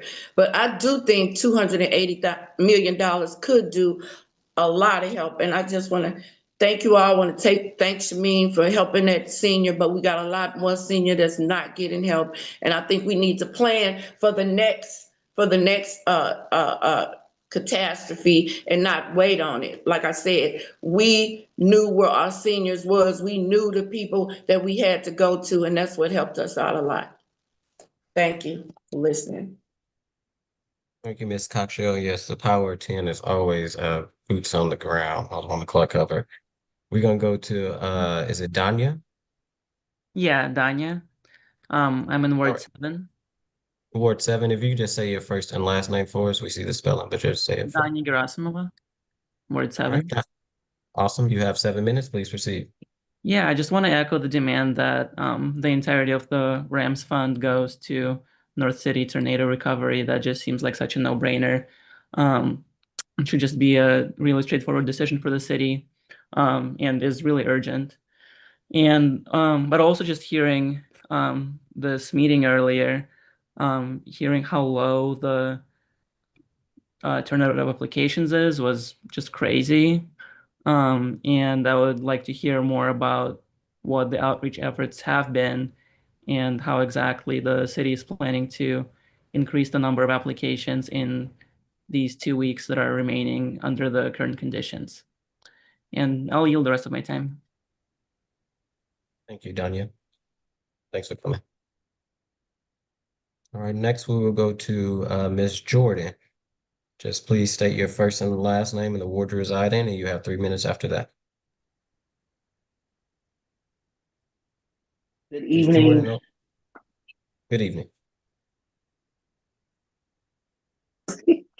Okay, good evening, Mr. Chairman and members of the board, Madam President. I just want to be brief. What do One you thing state, that Ms. Jordan? in the city of Creve Coeur, 63146, St. Louis County. You may And I proceed. am a concerned native St. Louisan, but I want to bring solutions if I can, because I don't want to see the city continue to try to maneuver through this monumental task of trying to rebuild our city and to help those that have been impacted. Um, Real quick, Kimberly Turner, who is the coordinator and really the founder of the coalition, I do think that is someone that you all, since there's a short time frame, to try to get this information as well as connect with affected residents of the city. She has already been on the ground, working hard, mobilizing with different attorneys and insurance agents. So this is someone that could certainly quickly deploy and assist with the manpower that's needed. And you all know about the great work Action St. Louis is doing, and countless others. So I echo everything that has been said.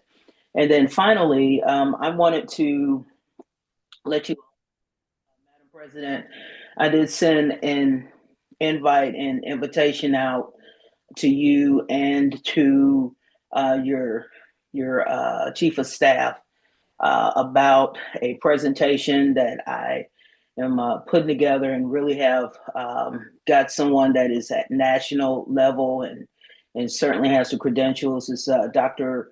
Robert Hawkins, and Dr. Metzer knows about this to help our city. So this presentation is going to be on February 20th, and it's going to be 1 p.m. to.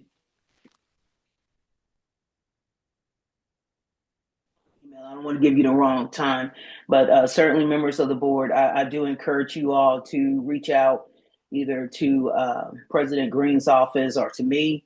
I work for US Bank, and I'm easy to find on LinkedIn to get that information. And basically what I'm doing is bringing leaders from different sectors together, trying to bring some of our best and brightest together so we can address and really get behind our city, get behind our residents, especially North St. Louis, for everything that has been said and reiterated. I just want to make sure that we're doing everything necessary to help you all succeed. And that's really my interest at this time that I wanted to so I've already invited you all. This could potentially be a national case study, but more importantly, a solution to help other municipalities and communities that are left behind without aid from FEMA, limited state resources. You know, time is of the essence. And again, I just want to be part of the solution. Thank you. Thank you, Ms. Jordan. And please make sure you send that email as a president. I kind of missed the time, but I'm sure the president will share that information with the board. Thank you, Ms. Jordan. All right, next we will go to Steve, and I see Heather, you got your camera on, so we'll swear you in after Steve. Steve, just please state your first and last name, and then the ward you reside in. You have 3 minutes. Yeah, my name's Steve Markley, Markley. I'm in the 3rd ward down on the south side. And I wanted to talk about my own experience with the tornado. I was working for a nonprofit, and I was at the warehouse. It was down on North Broadway when the tornado came through, and I was in the building, and it was a very traumatizing experience. It was a horrible experience. For weeks afterwards, I thought, well, it was no big deal. But it did really affect me, and it affected me deeply. I was in a warehouse that 1/3 of the entire building was literally leveled by the tornado. I was in an area in that very first section that if I hadn't moved, if I hadn't reacted, seconds later, I would have been killed by several pounds of cinder block and steel as the tornado just literally ripped the first section of the building apart. I was working for a nonprofit here in St. Louis that was associated with Dr. Punch at the time. And from the day of the tornado and when 314 Oasis started, I was able to volunteer some of my time and mostly help move items back and forth between the nonprofits to aid him in his tornado recovery in Fountain Park. I've known Dr. Punch for going on 3 years now, and he's always been all about North City and every effort that he's been involved in from even back pre-pandemic with the Prepare St. Louis project. And he is he's given his all to North City and literally given his all. And on a personal note, I just want to say that he literally lives and breathes for this work, and it is so vitally important to him. And it's been so difficult in this present effort for him to find adequate funding to do all of the things that you all have been talking about this evening. Some of the things that haven't really been mentioned much, like mental health. One of the things that really helped me through all this was that I have the ability to talk to him, people around him, and share my story and share my feelings. And one of the great things about 314 Oasis and the hubs that they've set up, right? They are little community centers. They're basically mobile, temporary community centers where several people who were physically impacted by the tornado can sit, share their stories, and talk about their feelings and how it's affected them, and it really helps, right? I mean, So sometimes Steve, if the you best can, thing you can have is a listening ear. that's your, that's I'd your also time. like to say, I'm sorry. That was your time. If you can get to Oh, I'm your sorry. no, if you had one more thought, if you could get it to it quickly, I want to make sure it's on record, but go ahead. Yeah, I just wanted to say in closing that I now work for Dr. Punch full time again, and I'm part of his outreach team. I'm the outreach coordinator at this moment, and we spend a lot of time at 5 locations now doing just what you guys were talking about, spreading the word, trying to let people know. We're working with IHN and different community health workers to get people signed up, and it's a path all the way through the tornado so that we are reaching people. And if he had the adequate funding and was able to do more ramp up, we could do a lot more, and Thank you, Mr. Steve. Thanks. All right. All right. If we can go to Heather, I see you got the camera working. We just want to swear you in. We did move the other 4 over. So while we're swearing in Heather, everyone else that got moved over, we'll do it in one whop.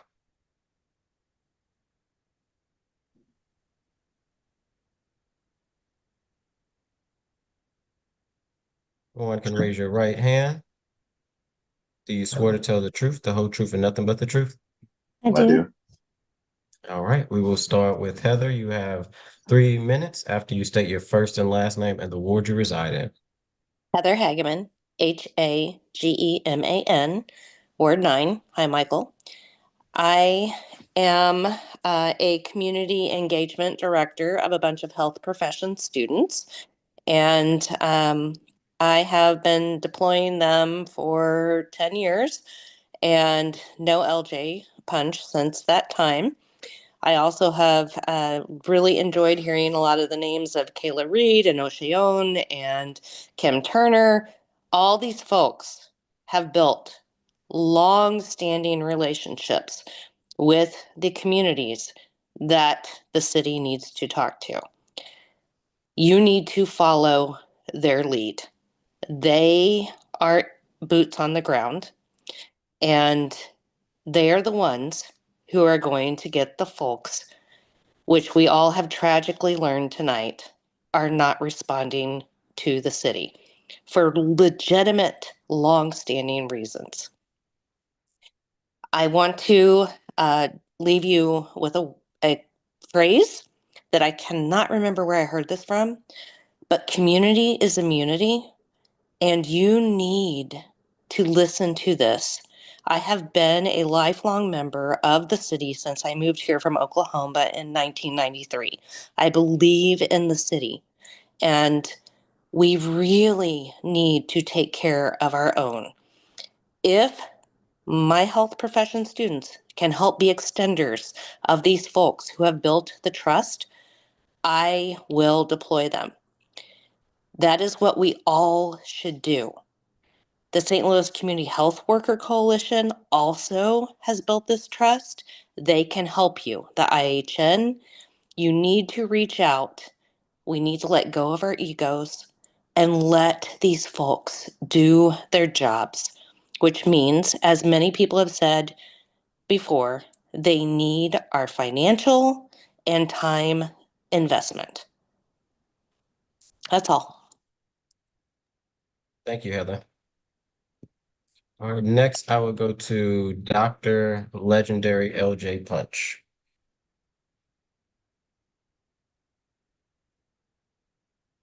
You, Chairman. I am Dr. LJ Punch. I am a resident, proud resident of the 10th Ward, and also work and have worked in the 10th Ward and have been in St. Louis for 10 years. First of all, I want to begin by saying 3 minutes is not nearly enough to communicate the months of observations that we have made collectively in the wake of the May 16th tornado. So I'd like to request additional time to meet with the Board of Aldermen to share my observations.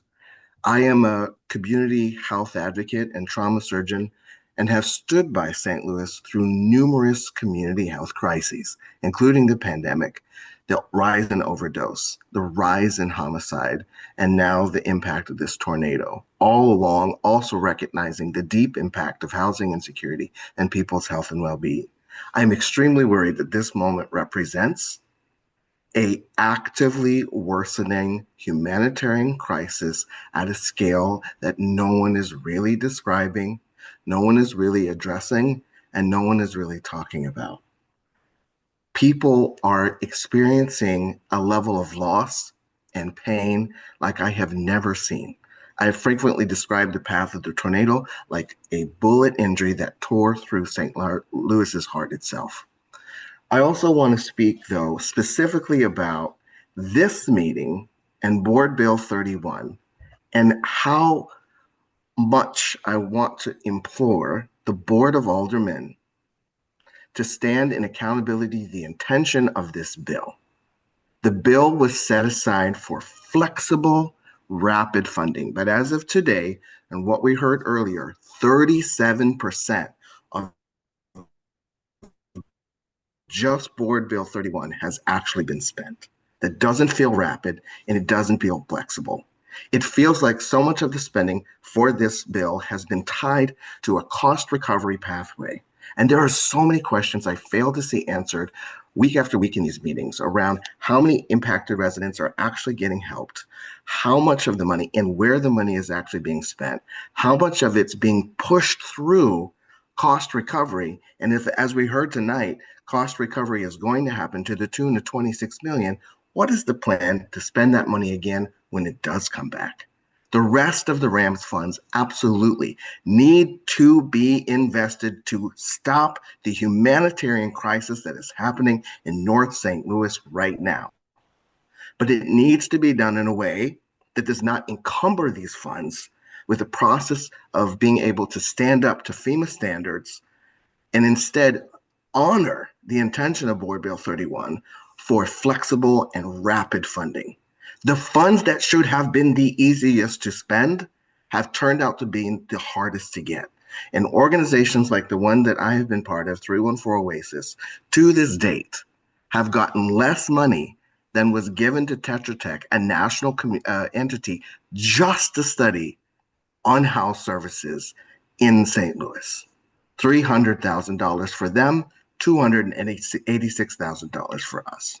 So much of what we heard today, but a lack of engagement is because of a lack of trust. And people on the ground, community entities, are the ones to do it. I want to deeply thank Action St. Louis, Invest STL, many of the Black leaders across the city, including For the Ville, who have inspired me to somehow hang on and keep going. But I don't think the Board of Aldermen is doing enough to hold this process accountable. Demand details just for the money that you said was supposed to go to the people, the easiest, the fastest, and the most deep. And I'm asking for a meeting to deeply discuss the visions that we've had, the work that we think can happen, and a way forward so this crisis ends as fast as possible. Thank you, Dr. Punch. I will work with Clark Hubbard to see what we could do to make sure that you come back, if not in front of this body and other organizations, but even if it's a solo meeting, to get that information so that we know how to move forward at the board. So thank you for the work you do. Next, I would go to Addie. Addie, you have, if you just state your first and last name. Yeah, sure. Addie Gray, it's all spelled out there on there. I'm a resident of Ward 6. I moved to the city in June of last year. But before I moved to St. Louis, in May, I came down and drove a couple hours because my comrades in the Party for Socialism and Liberation put out a call and they said, we need people down here. And so May 22nd, I think, was the first day that I drove down and drove straight to Fountain Park, and city wasn't there. And this was almost a week after the tornado. But we were there. Dr. Punch and 314 Oasis were there. And we were the ones who were there on the ground immediately. And I remember showing up, and I was in my red shirt. And I hadn't even set foot in the park yet, and people were shouting down the street at me, thank you for being here. Thank you for doing what you're doing. And so I think what we've learned today, and what a lot of us already knew, was that if we're going to get community engagement, if we're going to get those 5,000 people to fill out these applications, it's not going to come from city aldermen doing outreach. It's going to come from the organizations that have been on the ground since the beginning, that have built that trust, and who have been doing the work this entire time. The work that 314 Oasis has been doing has been absolutely incredible. I've been blown away, and I know that they have that trust. And so I would just encourage that, you know, if what they've been able to do with less than $300,000, like, imagine what they can do with so much more of that. Every cent of this money should be going to the organizations that have been on the ground doing the work already. That's all. Thank you. Thank you, Addie. All right, next we'll go to, is it Miss Kanisha? Did I say that right? Yes, that's right. All right, just say your first and last name for us, and then the ward you reside in. Kanisha Scott, SCOTT, and I reside in the 11th ward. Okay. You have 3 minutes, you may proceed. Okay, thank you. So first, I would like to say that I appreciate showing all the new changes that have been made, and especially the revisions to applications and being able to apply for them without income restrictions. One of the things that deterred me from applying from FEMA and other things is that I am a homeowner in the 11th district. And then I knew that I wouldn't qualify because of income. So to hear that there are other things that we can use and other places that we can apply for is very beneficial. And also I have homeowners insurance, which they did come out and do an adjustment. However, from the adjustment, they allowed it 6,000 and only gave me 3,000, only covered my privacy fence. And I still had to add another 3,000 to that just for repairs, not for full replacement. So now they had roof damage, but it wasn't visible as far as there was some leaking, but there wasn't considerable damage that they determined. But now that we've had snow, I'm literally leaking from the second floor all the way down to the kitchen. And I had to have someone come out and do all that. And what I'm finding, and especially what I found with my fence, I just got it fixed in November. As we know, the damage was in May. Every time you call a contractor after giving the information, they ask for your address and they say that, oh, we don't service that area. That's very discouraging. And for the fence example was definitely a prime example. I received information from the people across the street from me who were getting 2 decks built, privacy fence, and a garage, which they did not have. They didn't have a garage. They only had a privacy fence and 2 decks. Totally built. And I asked for the company's information. I called the company and they took all my information only to tell me they don't service my area. When I questioned, so you telling me that the people across the street can be serviced, but I can't? What's the difference? Then they put me on hold, expecting me to hang up, and then said, oh yeah, we service you all because, you know, it's the tornado, and put me on a list in December. When I called to follow up in August, they were like, oh yeah, your date is until January. They moved me back without my knowledge. And when I just told them I didn't know that, they moved me up to November. That's the only reason I got moved up. No one notified or called me. And again, for my roof, I called 3 companies prior to being able to get someone out to at least patch it until the snow melts for me to get another estimate. So it's very discouraging in this area to try to find contractors as a person who's a homeowner and have full coverage homeowner insurance to get things done, and then only to have my insurance company find other ways to not give the full allotment to put me back in previous state before damage. I'm not asking for anything to be completely done. I'm not asking for you to like rebuild my whole home. I'm asking for you to put me back to where I was.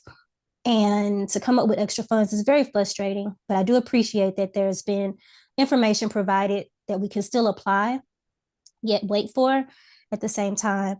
I have not seen anyone come out as far as outreach goes. I do pay attention to my emails and my notifications as it pertains to these meetings and different things like that. So it's beneficial.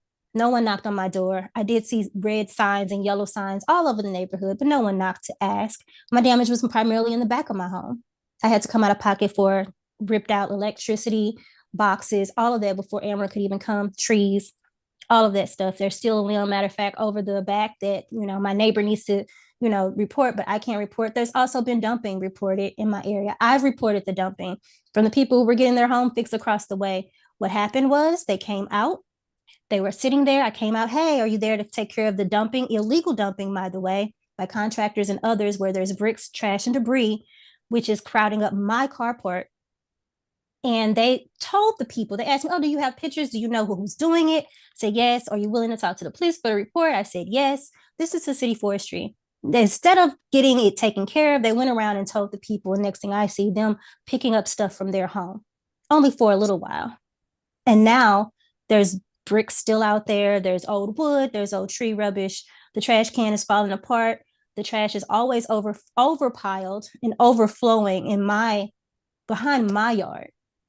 And all the way down the street, everything else is clear. Been reported multiple times, but nothing's been done. So I would love to see some more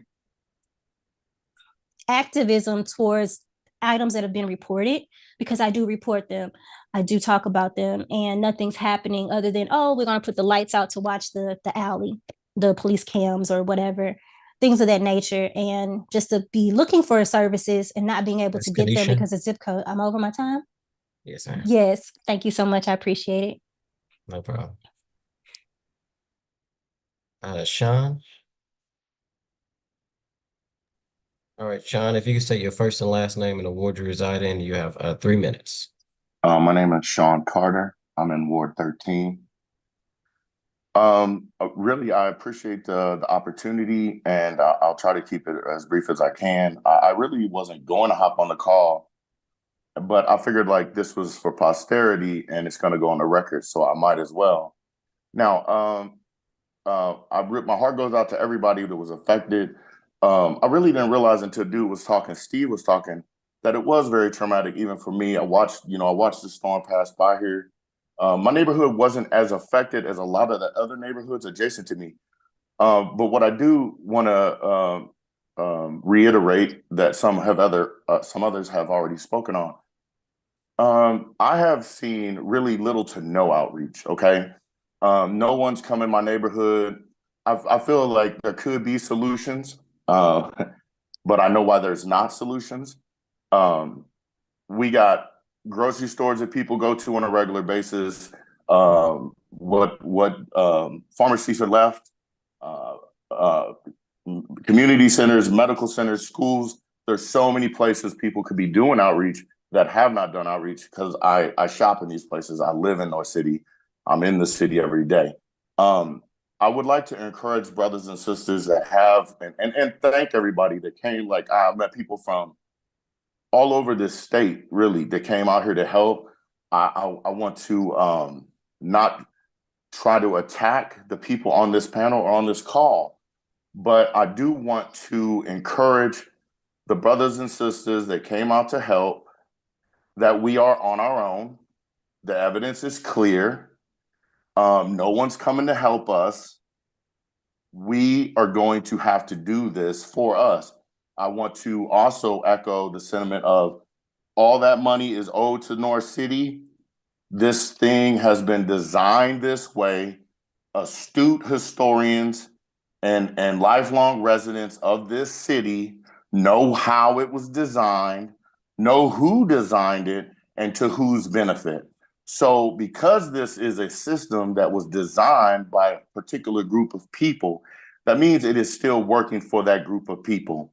There's a reason why they left us behind on this side of Del Mar over 70 years ago, and there's a reason why they designed this thing the way it is. So I would like to continue to praise the people that was on the ground immediately. I don't think there was a lot of officials from the city except to make photo ops and things of this nature. So we have solutions. We can do this ourselves. The people are here. And it's really unfortunate that the city squandered the energy of everybody coming together, man, when it first happened. You guys have been very late on helping. And so ones that don't trust the city, maybe you should really look at that's why you haven't got, because I do qualify for probably a lot more help than I was willing to even ask for.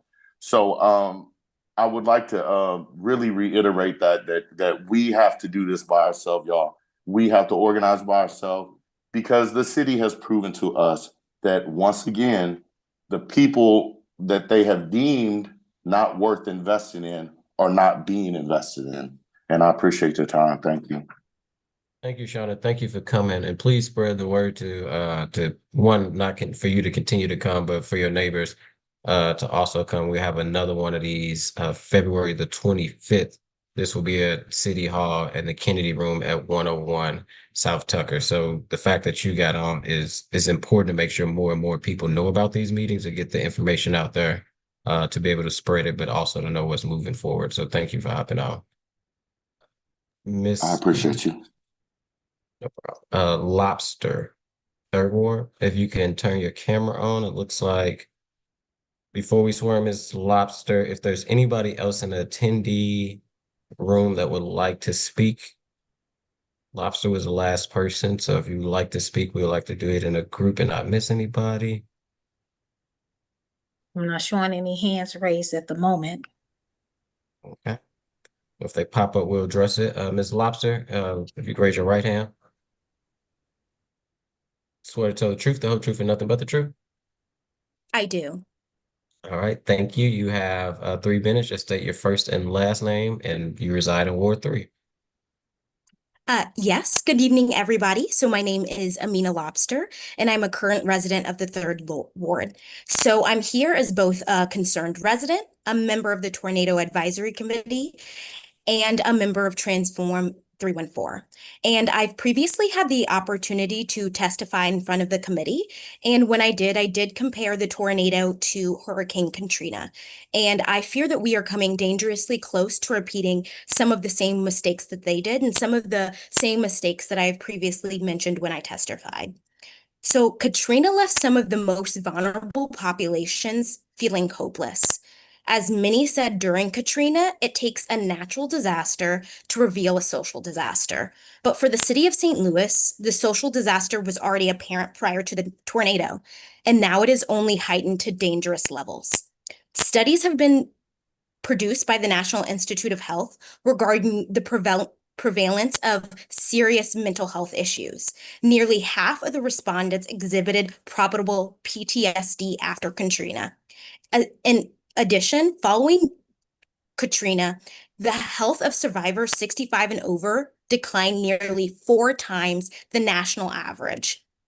And although St. Louis's data is still being gathered, I guarantee that St. Louisans are still feeling the effects of the tornado today and will be feeling it for years to come.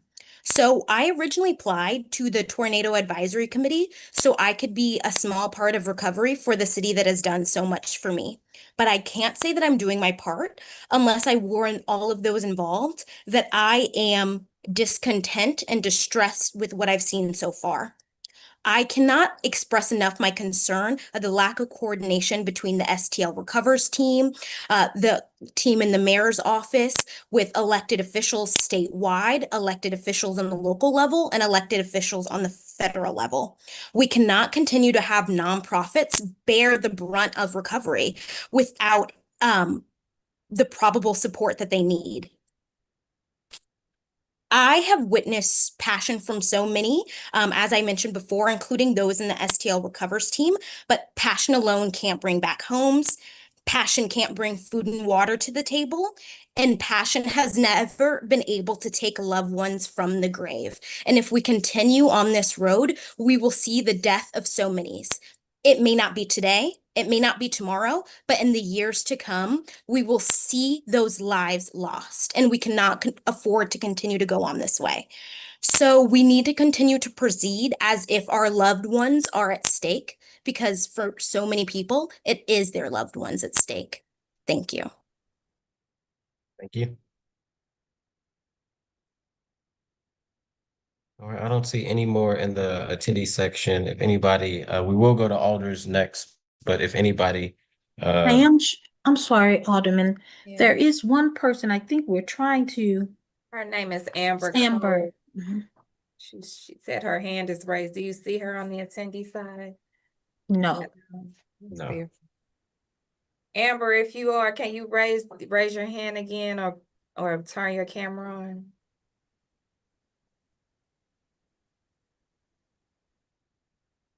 I see Nicole or Amber on the attendee side. Yeah. I've never seen her name over here. Me neither. If she ended up hopping on, we'll be on the lookout for the attendee side and we'll bring her over. All right, we will go in order of seniority with alders, starting with Vice Chair Browning. Thank you, Chair Aldridge, and thank you to everyone who came and testified tonight. It was really great to hear the stories that people relayed from that day. I know I've heard many from my own residents in my ward, and I know it's good to hear just how people were impacted, and as well as the ongoing need. I really appreciate the recovery team for the thorough presentation. I know it takes a lot of time to put together those presentations, in addition to all the other work you're doing. And so I want to acknowledge that because I think it's part of the transparency you continue to provide. But it appears that there's still some questions that need to be answered. And so have a couple questions for you all. One was rental assistance was discussed. And there was a high rate of rejection that I think some community members noted. What was the most common reason for denial for rental assistance? Is that something that you have on record? Yes, happy to answer that, Alderman Browning, but if you don't mind, I'd love to maybe respond more globally to if it's okay, to the comments that were raised, and then I'm happy to hop into the more specific questions. So one, I want to say thank you everyone for the broader shared testimonies and concerns that were raised, and just start by saying we share them and we recognize them. So I want to take a moment to maybe talk through a few things. One of them, the clear sense is this is taking too long, and the lived realities of what people have to sit with within this broader disaster. What I will say is we recognize that a lot of the aspects of a disaster historically have been counting on a federal government that is much more active in the immediate aftermath of disaster. As I want to say that typically on the ground, when you think about demolition, debris removal effort at scale, is usually managed by FEMA, the U.S. Army Corps of Engineers, who are usually on the ground in weeks. We did not have that. We did not even have a FEMA mission approved for the massive scale of demolition debris removal in this city, where we had a worksheet we could actually work through and start to deliver until November. That is months and months after disaster versus relative to places like Joplin, it happened within weeks. So one, we started off on a back foot from that aspect. And not only that, that transition was expected for states and cities to hold. That at the end of the day, the new federal administration has decided that the major work of the aspects of recovery, including debris removal, should exist in states and cities. We're seeing what the ramifications of federal-wide decisions have in our immediate community, and we're seeing that and feeling it personally, and our residents are suffering as a result. We acknowledge it's taken a long time for the city to take up and build that infrastructure, but cities aren't built to figure out how to demolish this massive number of homes, and it's certainly not built to decide how we repair this many homes. And so what we have been doing is building up that infrastructure so we could do it, recognizing home repair at this scale is new, so we had to build that infrastructure and secure the funding. The decision of how large that repair program is and how much support we will continue to provide to that is going to be a critical decision the city, the state, and our federal partners are going to have to work with. And what I can say is we have confidently built now the infrastructure and ecosystem to scale the work as we continue to get more kind of aspects of resources. The second piece I want to cover is the outreach. And I recognize we put together a whole whole big materials and didn't cover that main point. So one, I want to talk about the reason for the deadline. The reason for the deadline and why it's so early is a couple fold. One, we just found out about a deadline tied to the FEMA assistance only a couple of weeks ago. And we were told about a broader deadline, and so we had to then back into our broader deadlines to help support that. And that's what drove the February 14th deadline. What I want to tell everyone here and every resident that is concerned that the mayor's mission, the recovery's office mission, is to preserve what we can and to clear what we can't. That goes well beyond the February 14th deadline. For residents who don't maybe get access to repair on that February 14th deadline or demolition, we are going to continue to try to work to provide all the services we can to support those residents. The February 14th is to encourage urgency to get people into the system, is to encourage and make sure we maximize the amount that can go to FEMA, and then we will continue to support residents after that fact. So I don't want people to think that it's February 14th and everyone's cut off. That is not the intention. That is not the recovery's office intention. It is just to drive the urgency to get people to apply to maximize the amount that's reimbursable by FEMA. And so just wanted to say that we share this urgency. We have had call center operations ongoing. This was a major topic of our recovery advisory committee. And we've also brought in additional support for communications to help support us as we work through this February 14th deadline, but also the continued work on outreach. We acknowledge that the day-to-day outreach has been a gap, that the knocking on doors has been a gap. The early winter safety update was our first real heavy coordinated approach with on the ground teams to deliver that. And we expect to do something similar with this private property assistance. So what I can talk about is what our outreach strategies are that are underway. They're not fully baked, but you'll see more in the actual coming weeks. What we have already done is we've made a toolkit available online already for people to print and share materials with their communities. We have shared those with community groups and people who are active on the ground so they can actively share this information out to their broader networks. But some of the core areas that people can expect to see from the Recovery Office in partnership with a lot of our partners on the ground, which I heard a lot of great feedback on, is one, one, community-based in-person outreach. That's going to be popping up at existing events, and that's going to be really presence at a lot of the resource hubs where people go for resources. There will be a lot more focus on print distribution. That's going to be really working with community stakeholders to share and put these assets in places where communities meet. There will be bulk print access for partners so that people can access the materials and help drive that distribution effort that I heard so many people eager to support. So we'd love to engage with you all to help and have you help hand out flyers where you can. We are launching a broader approach to put yard signs and highly visible messaging in neighborhoods so people are aware of the resource and aware of the deadline. We're going to be doing a lot more effort to drive direct, predictable updates to impacted residents. That's going to at minimum include email blasts where we have them, but it'll also include text.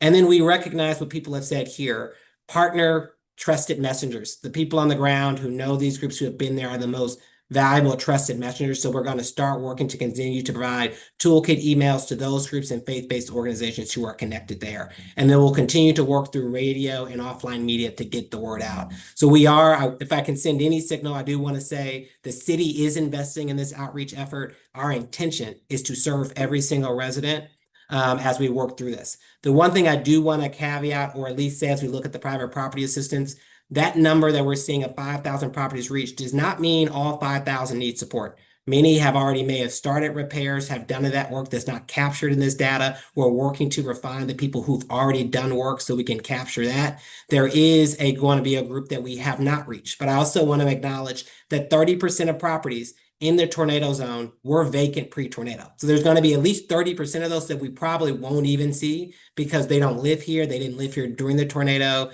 and those different aspects. So we are working to provide more of that data. We erred on the side of sharing more information sooner rather than later so community can help us identify those who haven't applied and identify their neighbors, recognizing we need a path to reach everyone else throughout this process. The other piece I heard a lot about is working a lot more with community. And so we acknowledge that that has not been enough. We've started to do that a lot more with the winter outreach that Jennifer went through, and we will continue to partner as best we can with groups on the ground to help support that broader effort.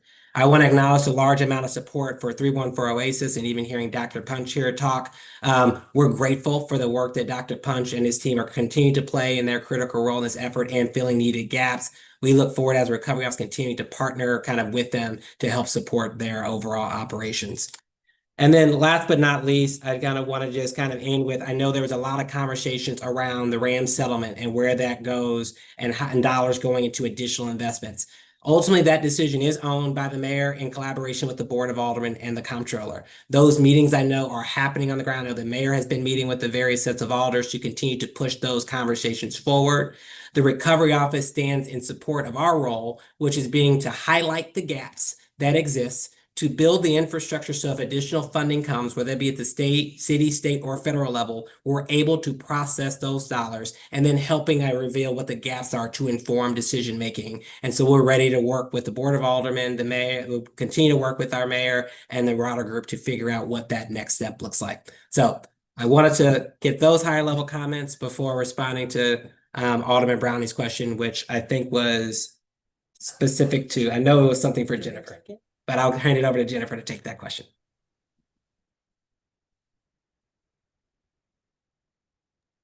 You're on mute, Jennifer. You're on mute, Jennifer. Yeah, thank you. Hopefully you can hear me now. Yes, we can. Great. We're going to speak specifically to the denial rate of the rental assistance. So right now we're showing 60 people denied, and there's still over 100 people in various stages of review. So those 60 people, we've identified 38 that their main reasons for denial were they had no FEMA application, or the FEMA data that we did have on them did not show evidence of their home being uninhabitable. So what we're doing, because in looking at that volume, we didn't think that was acceptable either. We're going back to find other ways to verify impact.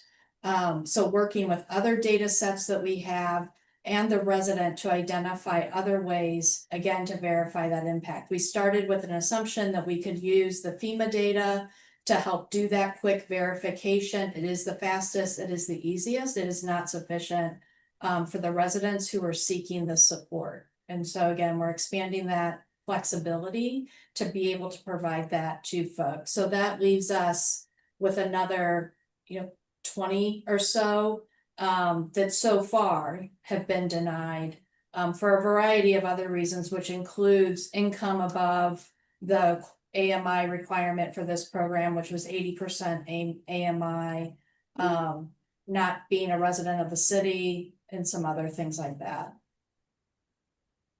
Well, thank you. I appreciate that. You mentioned that if they didn't have a FEMA application, that led to a denial, but you're going back now and saying, okay, the reason we started with the FEMA data was because it was the fastest way, but going forward, we're going to try to find, another way that they could be eligible because you're realizing the FEMA data might not have been the complete picture. Does that sound That's accurate? correct. Yep, that's correct. And generally speaking, I also heard a concern about like a lot of the money being spent seems to be aimed towards reimbursement rather than like the need. And I was just thinking to myself, I imagine that's because we have a vast need and we have to make every dollar go as far as it can so that we can help the most people. But can you speak to a little bit maybe the logic behind trying to get reimbursable money first before distributing additional aid? Yeah, thanks for that question, Alderman Browning. So I want to start by saying the 43.7 million, none of that outside of maybe a very small part is dollars that we expect to be reimbursed by FEMA. So the large portion of the 43.7 million is going to things that FEMA does not fund. And so none of those dollars are tied to reimbursement and reimbursable aspects of expenses, and that's not slowing it down. There is a small subset, but that's because we didn't know what was going to be reimbursable that got funded out of those dollars. But outside of maybe a couple million, most of that is not tied to FEMA reimbursement. There is, to your point, Alderman Browning, we went through a lot of the emergency spending fund and a lot of the aspects of the right-of-way debris removal work that happened, the hazardous trees is all FEMA funded. That has slowed down and driven delays, right? So if you think about things that we did not do, for example, we did not go and take out all the stumps and fix all the sidewalks. And that is because we made a strategic decision that the city does not have enough resources to fund this entire effort, that the goal is to maximize FEMA reimbursement for the things that are eligible. It was a strategic decision that we know delayed timelines. It was not ideal for us, but we thought it was critical recognizing the size of the need relative to what we have. And so that was a core focus, is to make sure that we get every dollar back for the things we can, where we can, but that is not driving the deployment of dollars on the ground to our different groups. Thank you for that. And I'm hearing that things like sidewalk repair and stuff like that should be ramping up in the spring. And is that correct? Yep. So people will start to see the stumps and the trees that will be finishing the inspections over the course of February. So those are the inspections Laura again talked a little bit more about. And then March will be the work effort starting to actually clear those things out. We'll have a clear view of what's FEMA eligible and what's FEMA ineligible out of that. That'll give the Board of Aldermen and us a sense of what isn't funded by FEMA. The goal is to use SB1 where we can, where state funding is available, to fill that gap. And then wherever there's gap in state dollars, we'll then rely on city dollars. So city dollars are the most flexible. We're trying to use it as the gap fill-ins and not the primary, unless we know that there is not a source from FEMA or the state level that can help support that effort. All right, thank you. And so as far as outreach goes, I heard that there's yard signs, that there's apparently some people saw some stuff online. Can you just real quick list off the different ways in which you've tried to contact people, and then maybe share a little bit more about the difficulty that you're having in reaching people and why you suspect that might be? Because again, we heard some statistics that sounded like a lot of people weren't being reached. And I'm sure there's data behind that. So would love to hear it.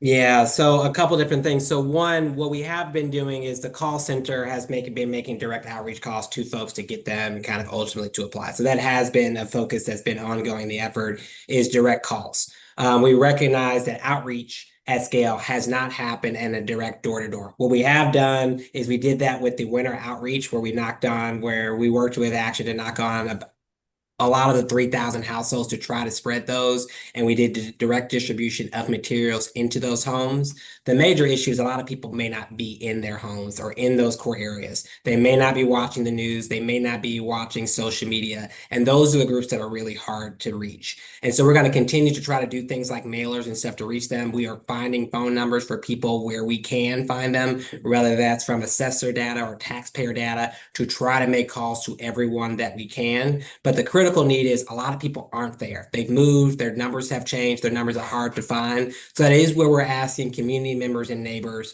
to find out, do they know the person across the street, and share that contact information with us to get them in the system. But with all the networks where we're interacting with residents, we're trying our best to check to see have they applied and get them into the application process.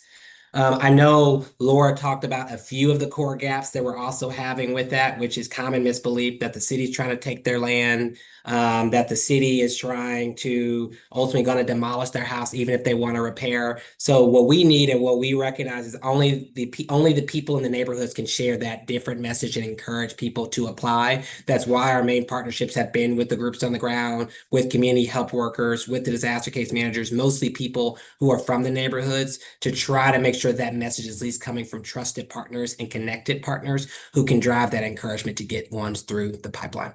So that's the work we're continuing to do, and the effort we'll continue to put in as we look at the next few weeks ahead. Yeah, I really appreciate the expertise of Laura here. Through her work with the Vacancy Collaborative, like you've got a good team, and I think I really appreciate just the expertise on that team, especially as you've tried to fill the role that FEMA typically fills. Spoke about. I heard comment about Katrina tonight, and I want to say like there was lessons learned from Katrina that actually they revised FEMA with after that, and then like the Trump administration came in and just threw all that out the window and said, we don't do that anymore. And so that's part of what we've been grappling with. If this tornado had happened a year prior, I wonder what the Biden administration would be doing for St. Louis. I imagine it will look a lot more like what was done for Joplin under the Obama administration. But we were facing such a tough reality, and I think the city and the recovery team is doing what it can in filling that role that we're not usually meant to fill. Last question I have for you, because I don't want to belabor this too long, but you mentioned that 30% of the properties were vacant. I'm wondering about how many applications for private property assistance were for primary residences. Is that information you have? Yeah, I'll hand it over to Laura. Laura, do you happen? I know I don't know that number, but I know, Laura, you've been in the weeds. Do you happen to know? But we can get that if you don't. You're on mute, Laura. Sorry, thank you. I do not have that data point in a grabbable way right now, but would be happy to share it. Well, we can circle up on it later. Yeah, that's not a problem. I ask because I think it's part of solving the problem. It's part of understanding the situation in some of these neighborhoods where we have a lot of housing, but not a lot of it is owner occupied, and so it's really difficult to reach people, really difficult to coordinate with people, really difficult to clear all that background info you need in order to help folks. And then with the federal dollars, I heard, similar concerns about, we have all these things that it was shocking to me that archaeological review, like, I mean, I used to work in grants, and so I know that when like you take federal money, you take all the strings attached to it, and it's just sometimes so burdensome to even get that money that you wonder why you even went for it. But in this case, we have to get every bit of assistance we can, and every bit of assistance that we can get, that helps people directly. And so again, I just want to express my appreciation for the team tonight, as well as my appreciation for everybody who came out and testified. I think it's really important that we hear from folks and hear their perspectives. So I'll pass it on. Yeah, so thank you, Alderman Brown. The only thing I'll add there, we'll follow with you all on that. That is information that our team's analyzing, which is the number of the homes that have been unreached, that are owner occupied, that were renters versus previous vacancies with the best data that we have, which quite frankly, we're working to make it better. So we are going to be customizing our outreach strategy, recognizing that the three things you laid out are a core different type of group and need to therefore be reached a different type of way. What I can say is anecdotally, we are seeing a lot more applications, of course, from the owner occupied group who occupied during the tornado. What we know is it's the rental owners and it's the vacant group that we know we're seeing a lot less applications from. We can say that for a fact anecdotally, but we'll summarize those numbers as we continue to work through the data. Thank you. All right, thank you, Alderman Browning. Next, we will move to Alderwoman Sanye.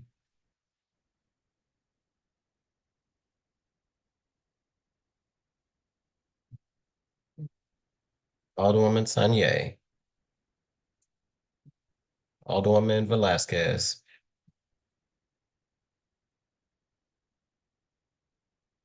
All right, thank you, Chair Aldrich. Hopefully my internet connection. You guys hear me okay?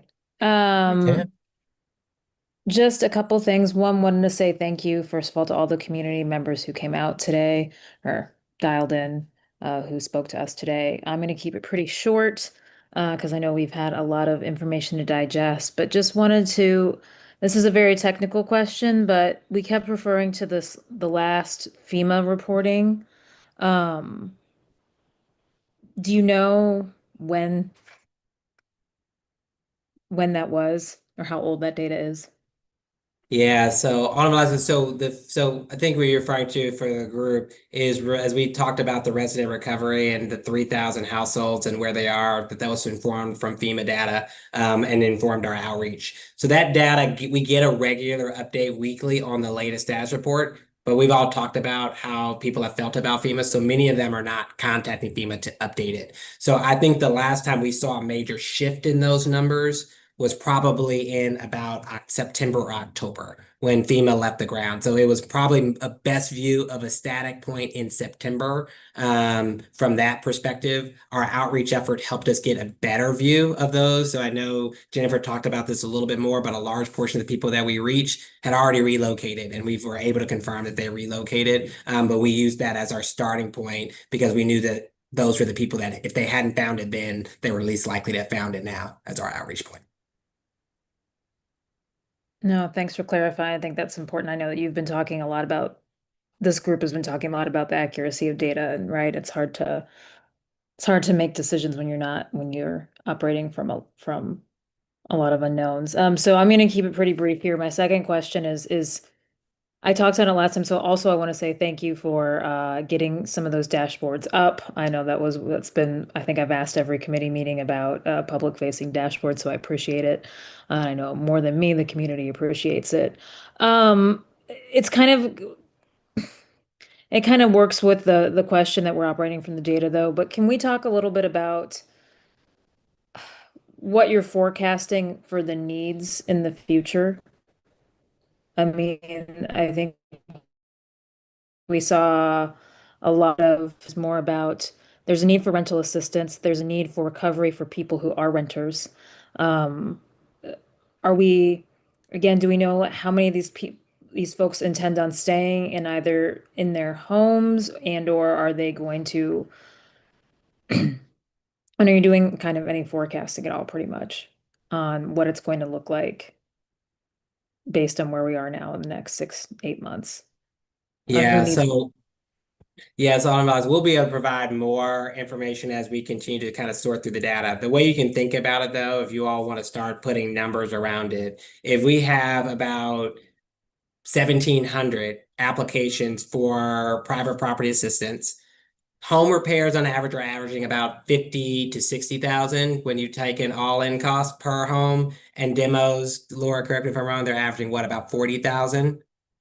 So if you want to do the math, you can take the number of applications, and the upside of based on the application number is 60,000 times the total number of applications. The low side is assuming that they're all demos, and it's 40,000. That gives you the rough range of magnitude. The big unknown is the 5,000 properties that are there. And the big also unknown is what bucket it's going to fall into. How many of them are going to fall into FEMA eligible buckets and how many are not? And therefore, how much is going to be from the city responsibility. But if the city decides to take on a large role in driving repair of people's homes, that is a significant cost. That is to the tunes of hundreds of millions of dollars between city funds, state funds, and federal funds. I'm going to leave my questions for at that. Thank you, and thank you, Mr. Chairman. Alderman Devotie? Yes, Mr. Chair. I just have a couple points because we've been at it now for more than 3 hours.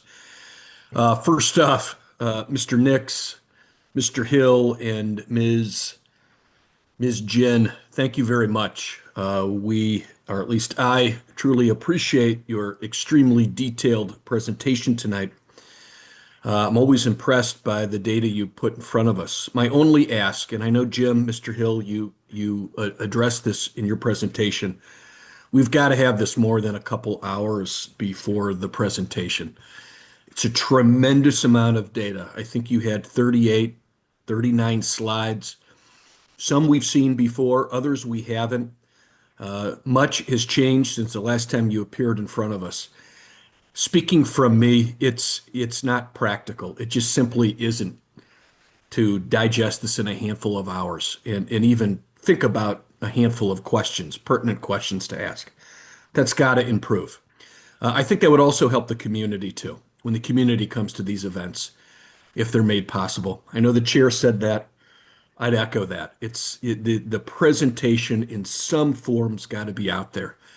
Even if you had a big draft signature stuck across it, side to side, so that we know it's not finalized, but at least we get an opportunity to look. That's my ask.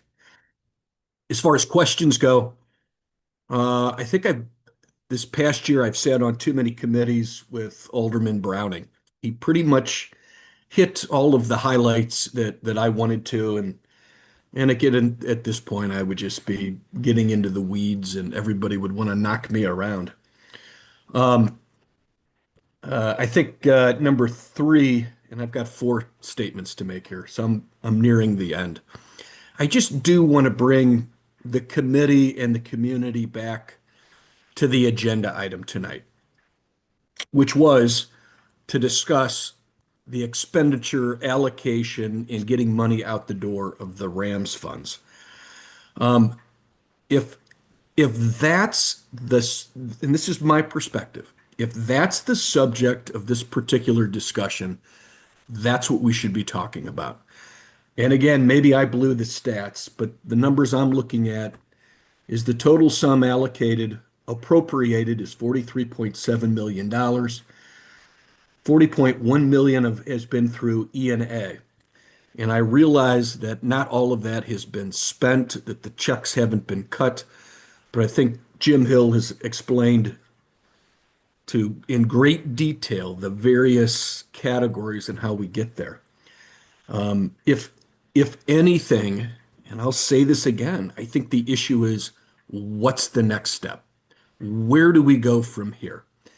From the community side of it, for what it's worth, my seat, we've got an entire city of St. Louis to run that's got needs from north to south.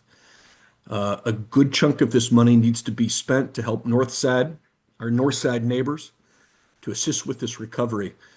But frankly, guys, and this is just me talking, we can't put our head in the sand with respect to other needs. Somebody mentioned water. Our water department it's in rough shape. It needs an investment. I'm now going off task, and I apologize.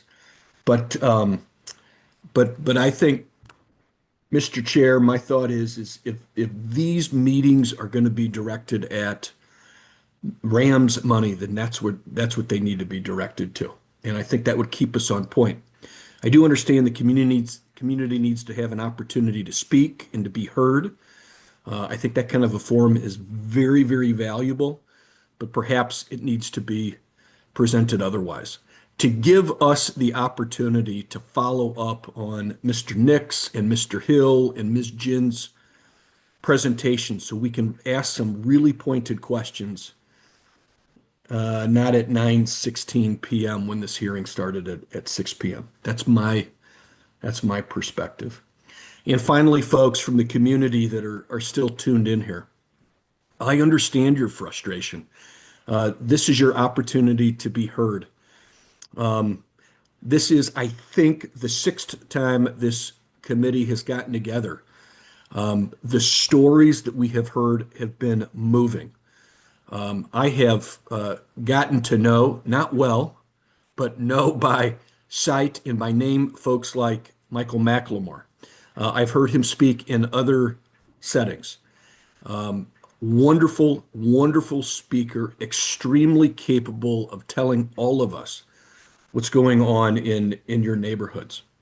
But I guess, frankly, my perspective is this is exactly, if I'm in your shoes, the transparency, the information, the data that I want. And I think the frustration here is a little bit misdirected, frankly. I would love to hear from Senator Schmidt. Instead of hearing his thoughts on where St. Louis University should be playing basketball, like the Big East, or whether the city of St. Louis should have another NFL team, I would like to have folks call him on the carpet for not jumping on FEMA. I'd like to know where our senior senator is, who is nowhere to be found on any of these issues. Frankly, you know, we talked around it tonight, but $100 million allocated by the state of Missouri. And as far as I've heard, not a dime of that has hit the city of St. Louis. There was talk of another allocation of $86 million.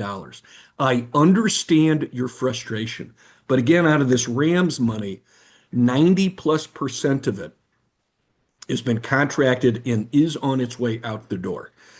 And if it seems like if anybody should be called to task, it should be our representatives in Jefferson City and our 2 senators who supported this administration. And the question should be, why is the city of St. Louis, and for that matter, parts of St. Louis County, being treated differently than Florida or Texas or wherever it might be? So I'm on a little bit of a rant. I'm sorry. I've been listening to you folks. You have agitated me with some of your emotion and energy tonight, and I truly appreciate it. But I think everybody in this room, I feel like I know all of these alders pretty well at this point. We are all on your side. We are all on your side, and we want to do absolutely everything we can do. And I think the question would be is how do we get the attention of the folks who have allocated $186 million, or I think 200 plus through FEMA? How do we get them to open the pocketbook to actually get that money on the ground? Because in my mind, that's the bigger issue. Chair, I apologize. I talked longer than I wanted. Thank you all. Thank you, Alderman Devotie. I had seen Alderwoman Tanya pop back on. Thank you, Chairman. It is so late and we are so close to time. So I just really want to thank the members of the public for being here and sticking in here with us, and also my committee members. I know many of us were, very much working throughout the day and then are here as well. So I think that, being here and having these conversations is important. I had just a few questions. One specifically, kind of near slide 30, where it said that there were clear plans for 4.5 million that are unawarded from Board Bills 31, 94, and 95. And I just wanted to get some clarification on what that means. Does that mean that we've got 4.5 million that we're not sure how we're going to use yet, or that's been given to an organization without a clear plan? I just want to clarify what that means. Yeah, so thank you, Alderman Saunier. So specifically, those dollars. So we want to kind of just be clear that we're not just sitting on it, that there's a strategic reason for why we're holding those. So we had mentioned that there's about 10% about that 4.5 million that we're holding. The main reason why we're holding it is there are a bunch of programs that we just don't know how much the applications are going to be and how much they're going to cost. And so we're holding it to allocate it more immediately to the programs, more flexibility as we see what gets spent down. So the primary focus is the immediate people, the immediate safety. So that's more dollars that may need to be allocated toward rental assistance. That may be more dollars like Code Blue. We're in the middle of a Code Blue right now that gets through Friday. The number of days that we're in Code Blue at cost. We don't know how many days they're going to be in Code Blue during this season. So we have to, so right now we've based it off of the predictions based on historical, but we know that that's not what's going to be meet the moment. And so a lot of those dollars are being held so that once we can see and once we can notice, hey, we've overspent on Code Blue, we're going to have to need more, we can allocate those remaining dollars down. And then the purpose is to say that the remaining dollars, whatever we don't use toward housing, specifically, we will allocate those dollars down into programs like home repair, where we know there are dollar gaps. I just want to send a signal that right now we're not sitting on it. We're waiting to figure out where it needs to be strategically deployed as we continue to see operations shift on the ground as we work through it. Thank you for the clarity. My next question is about outreach, and I know that one of my colleagues mentioned this as well, but I'm still not clear. Being that the deadline is February 14th, do we have any clear outreach plans between now and that deadline to go do canvassing? I'm very curious. I think, especially being that these residents experienced, a tornado, I think the best kind of contact is definitely a door-to-door canvassing approach. And so I'm curious about are there any of those specifically planned efforts? And I'm also curious, have we explored the idea of potentially either supplementing organizations who are doing canvassing efforts or paying canvassers? And I say that because when you're on a deadline to make a plan, you need to be clear how many doors you plan to hit. There's a strategy to knocking doors and making sure you make contact with people and being able to guarantee how many people you'll talk to, being able to collect certain information, being able to make sure there's uniform messaging. And so I'm just curious about how that's going and if there's any plans to do any of those specific efforts between now and the deadline. Yeah. So unfortunately, I don't have the exact details of what day we're going to start knocking on doors, but all the things you mentioned are underway. We've already started building the messaging. We've already started building the collateral to help support that door-to-door campaign. And I know we have a direct team who's focused specifically on outreach. That is focusing on how we organize that door-to-door campaign, similar to what we did for winter outreach. So what I can say is those plans are underway. I'll share the exact details after they get refined, but there is a working group that's helping deliver and define this to make sure we get a ground game launch early next week. Thank you. It seems like RAM settlement funds has come up from members of the public and today also from a colleague of mine.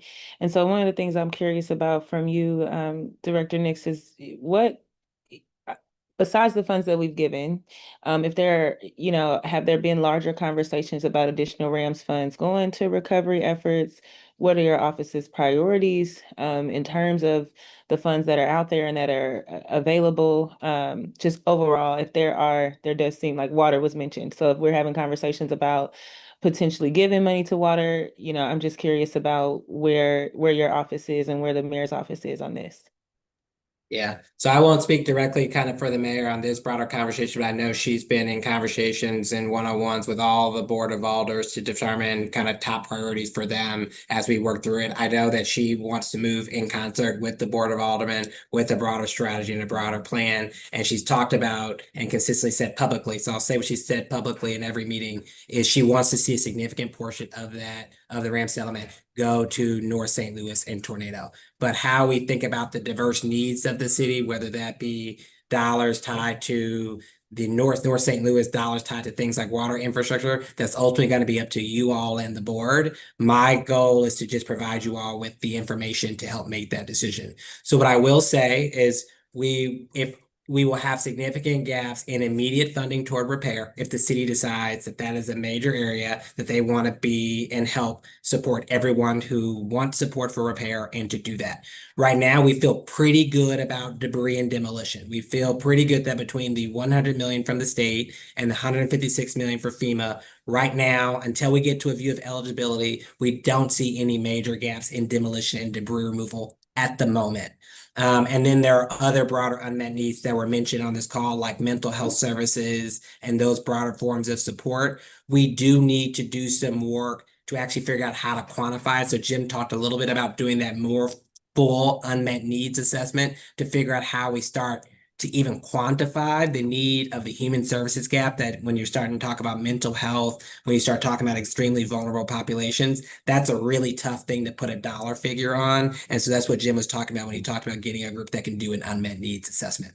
So I think the main gaps we know is repair funding. We know there's gaps in support for our low-income housing. We know there's gaps in small business grants and programs. And we know there's a lot of questions around reimbursement, working capital. So that's what we know as of right now as the 4 areas from my office that we'll need to fund. So when you think of a RAM settlement funds that has $250 million, and you think of the dollars that we've already allocated to RAM settlement funds, has your office thought of that 250 million, an idea of what at least the minimum that you might think is needed? Or, I'm looking for, I'm just curious, have you thought about that overall picture of available funds and resources? Because obviously if there are conversations about, the water department or other areas getting funds, to me, this is a full pie. How are we thinking of dividing up the slices? And obviously there needs to be a significant slice for the tornado impacted communities. And so I'm curious about your thoughts there. Yeah, so I'm happy to share more of that offline, but like I said, I know the mayor's having conversations with the Board of Aldermen. I don't want to, just in all due respect, I just want to get ahead of her and those conversations with you all. So if you all are interested in that information in your meetings and your one-on-ones with her, happy to bring whatever context you all request of our office into those meetings in conversation with Dan, with Casey, and the mayor. I think that's great, because I would say, for me, for members of the public who have asked, it comes up over and over in my neighborhood meetings. It comes up over at my town halls. Residents are, we've had a number of seventh warders on this call. And so I just want to make sure that I just take this opportunity to say that for me, we have to have a complete conversation about these funds. I know that many of us, and I'm really speaking to my colleagues right now, I know that many of us, we come to these committee hearings, we hear folks' testimony, we hear their stories, but I think what really needs to be held is the high level of distrust that people have for a government. And I want to highlight that the communities who were specifically impacted by the tornado are ones that have historically and consistently been the ones that were disinvested and have not received resources.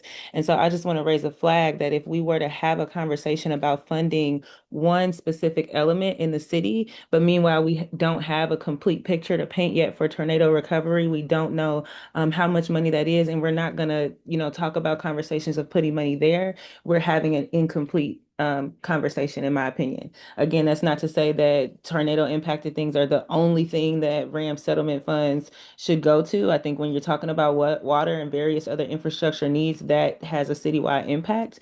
But I think that as a city, I'm very confident that we will get to the water department. I'm very confident that we will get to our infrastructure needs. We've got to make sure that we keep the public's confidence in the fact that we're going to get to the tornado impacted areas, and that that's going to be a part of the conversation and be a significant part of the conversation. So I just wanted to make sure that I put that here and put that on the floor, and just really express that I feel that sentiment very strongly. And then I would just also echo Alderman Devote's points earlier. I think, and Chairman, I don't know the best way that we could go about this, but I think it's really important. I know you've set these committee hearings all at once, kind of in advance. And I know for the Office of Recovery and other departments, I know this is evolving, but I think at least a 24-hour standard is really good, because 24 hours is the standard that we have to post the meetings. And so I think it would be great if at least by the time that we have to post these meetings, and we usually post them far in advance, but at least 24 hours, we have time to do our due diligence, to dig through this information and to ask our questions, and then members of the public do as well. So I just wanted to uplift that. And again, thank everyone for their time this evening. Thank you, Alderwoman President Green. Thank you, Mr. Chairman and members of the board. I will also attempt to keep it short tonight since we've been here for a long time. First, I do want to make sure that I thank the community for coming out tonight. Especially we had I think a lot of new folks for 314 Oasis come out tonight that we hadn't heard from before. And Dr. Punch, I will follow up with you tomorrow to get a meeting scheduled so we can, talk through some more of your observations and figure out a way to give a better platform for that, as I recognize that 3 minutes isn't enough to hear from some of our vital organizations about what you're seeing and experiencing. And I think that's really important for us to hear. I also want to make sure that I thank Julian and Jim. I feel like you learned a lot from a tough meeting that we had a few weeks ago. And the presentation that we had today, I think, was leaps and bounds better than the information we have had in the past. With the caveat of what everybody has said, we need the information sooner so we can digest it and be able to ask those questions. But it was good to see a lot more data behind things this time around than we have seen in the past. Because we need that data to make good decisions. So I want to, I was a little harsh on you a couple weeks ago. So I want to say, thank you for listening to that feedback and coming back with more of the items and the substance that I think this committee was really looking for.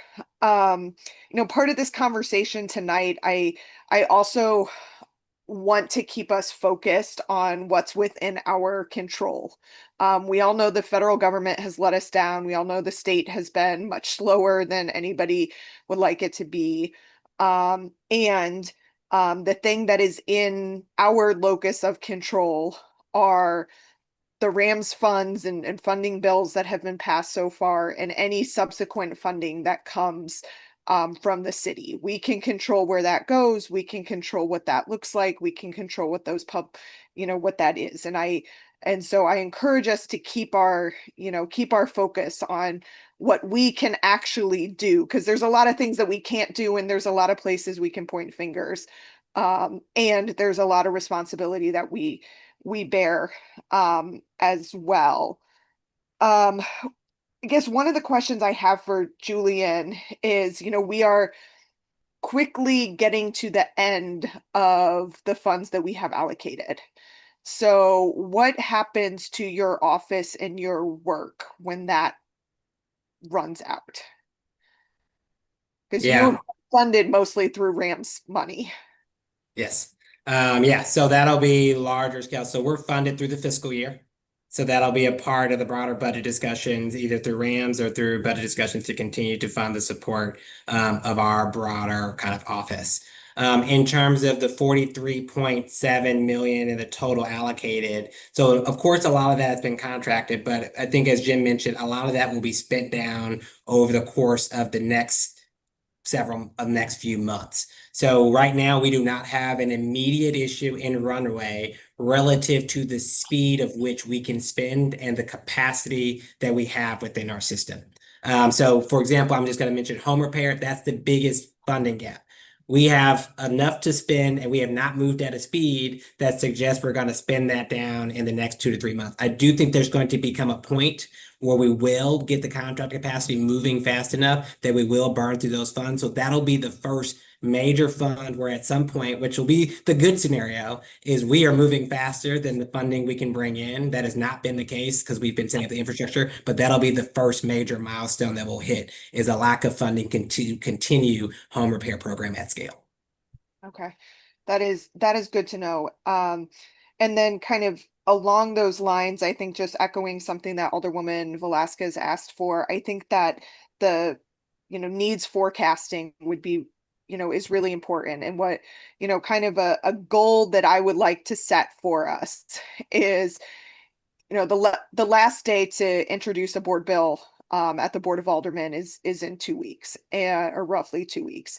And I think if we're going to do anything thoughtful further with RAMS money, we need to be spending the time between now and the first day that we can introduce board bills, which is May 1st, to figure out what that looks like. And I think that forecasting piece is a really big part of being able to make some data informed decisions about funding going forward. And so kind of as we're starting to wrap up, you know, or fully contract, I guess, all of the funds that we have already allocated, I think we need to start moving into that next phase of figuring out that forecasting so we can come into the next session with a well thought out plan for the, you know, the entire pie. And kind of as Alderwoman Saunier said, and a way that, you know, we can really understand, you know, citywide issues and, you know, and tornado issues, and make sure that we are making informed decisions based upon kind of all of the needs that we know of. Other question I have is with regard to getting kind of outreach going up and going, is there a part of that where volunteers can plug in? Because I think the other thing we heard tonight was a lot of community members who said, hey, I'd be willing to go and help and knock doors and get my friends to do that.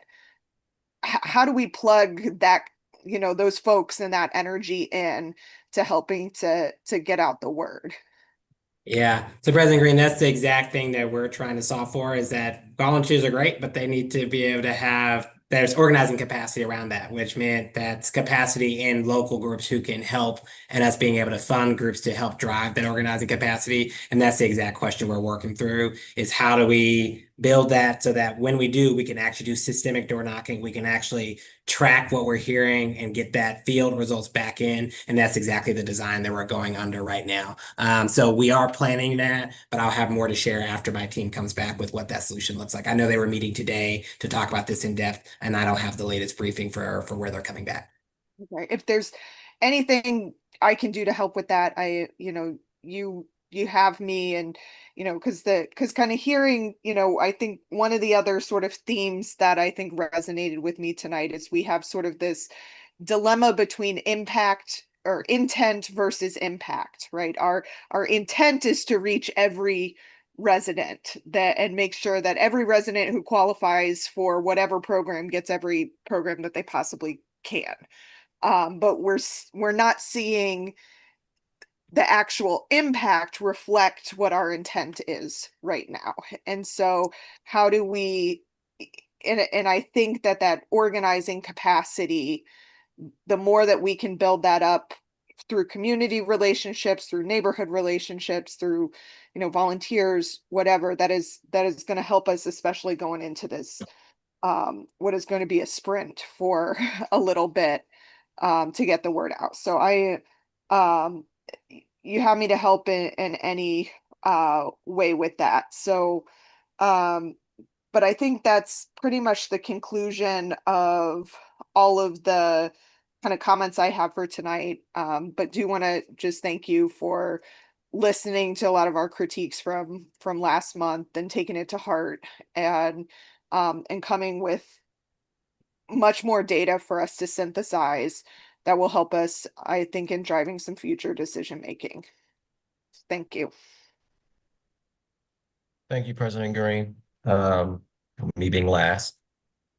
So first, I want to start off with kind of I would say a statement. Yes, I think some of my colleagues have made it very clear. It's a statement and an ask at the same time. You know, these meetings, I appreciate the Office of Recovery with working with the Board of Aldermen to make sure that we have these ongoing monthly meetings. I think it's extremely important. It's not important. I think one person said on the call, we're talking about people's life and death. I know there's been comments made saying this was a long meeting. I know we've had longer meetings at the Board of Aldermen on legislation.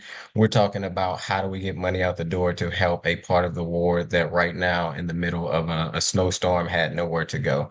So maybe we need to look at if you know, how we structure these meetings a little bit more, to Alderman Devote's point, to talk maybe more about the interest. But I think if we have to go all night long to, make sure that residents feel like their city government leaders are doing what's necessary in a one-time ever, tornado that hasn't happened in over 50 years, like I'm willing to stay here and make that happen. One of my issues with this recovery office, as my colleagues have said, is we need to get this information at least 24 hours in advance. The dates that have been set for these meetings that are taking place, and the ongoing one, the next one is on February 25th.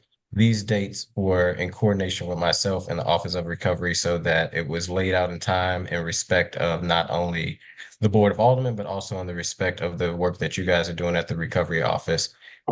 We have to make sure not only do alders get this information in time, we also got to make sure our clerks post this information on the website, not just on our website, on Civic Clerk. So my ask and demand really is to Julian and to Mr. Hill, even if it's not a perfect slideshow and there's some edits that need to be made, is that this committee get the due respect of at least getting that documentation to dive deep into it, but not just us, because while we may be the elected body, there's residents that also need to get this information to know what's going on, that we get this information. Some say 24 hours. I think 48 hours is should absolutely be enough time, especially knowing when these meetings are happening, that we get these documentations in enough time, and definitely not 3-4 hours before a committee hearing.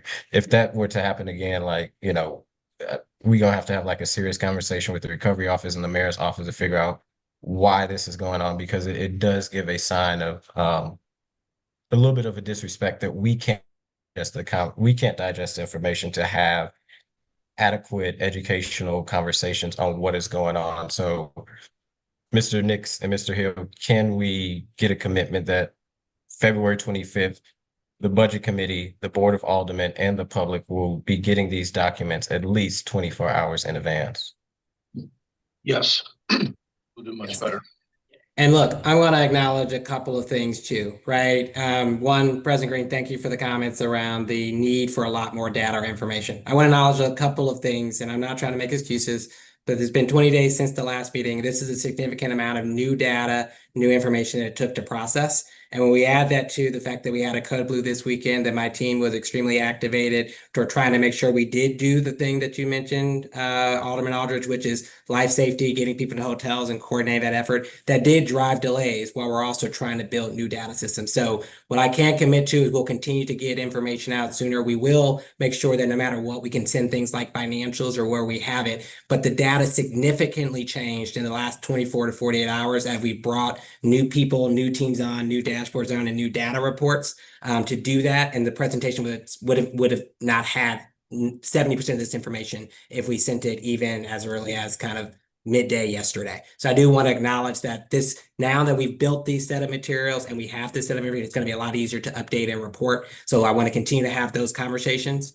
I also recognize that Alderman Devotie mentioned things that I've always felt as tensions in this meeting of how much do you want us to focus on the 31 or 43.7 million versus how much do you want to hear about the global aspect of the recovery and then how the funding supports it. That is a choice that I want to give back to the Board of Alders to just be very clear for our team. You now have the detail we can share in finance, the detail we can share up top. I would love very specific clarity from this committee on which parts of this update you want to consistently get, which ones are less important, and then we're happy to make sure we consistently deliver that in future upcoming meetings. I hear all that, Mr. Nix, but I do feel like that is an excuse. Even if we do not have the data or the 100%, it is very hard for this committee to be able to digest what you guys sent over within, minutes. I got an email from Mr. Hill that we was going to at least receive it today at noon.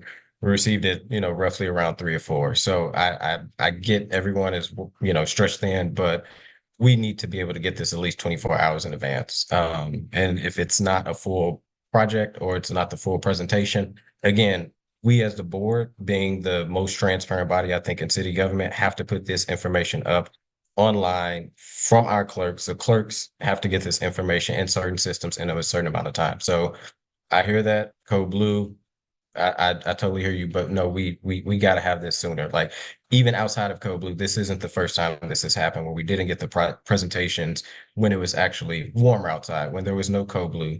This isn't the first time outside of Code Blue that this body has not received a presentation within 24 hours. That's that.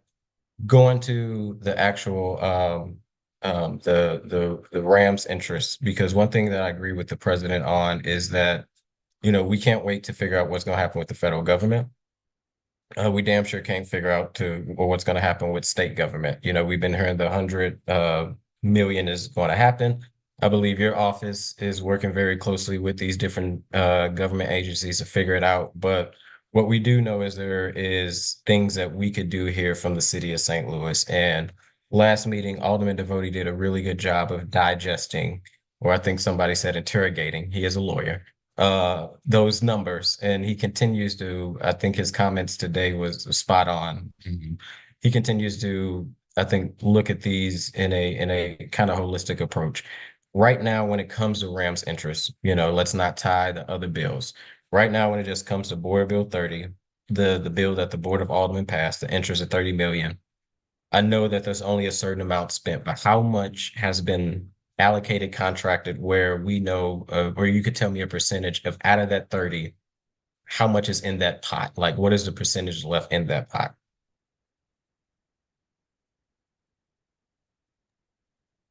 Sorry, just to make sure I understand your question, Audrey, are you asking how much is in that spot that's not committed to organizations? I don't know if I understood your How exact much is question. not committed to organizations? How much is not committed just in completion? So how much of the 30 is spent?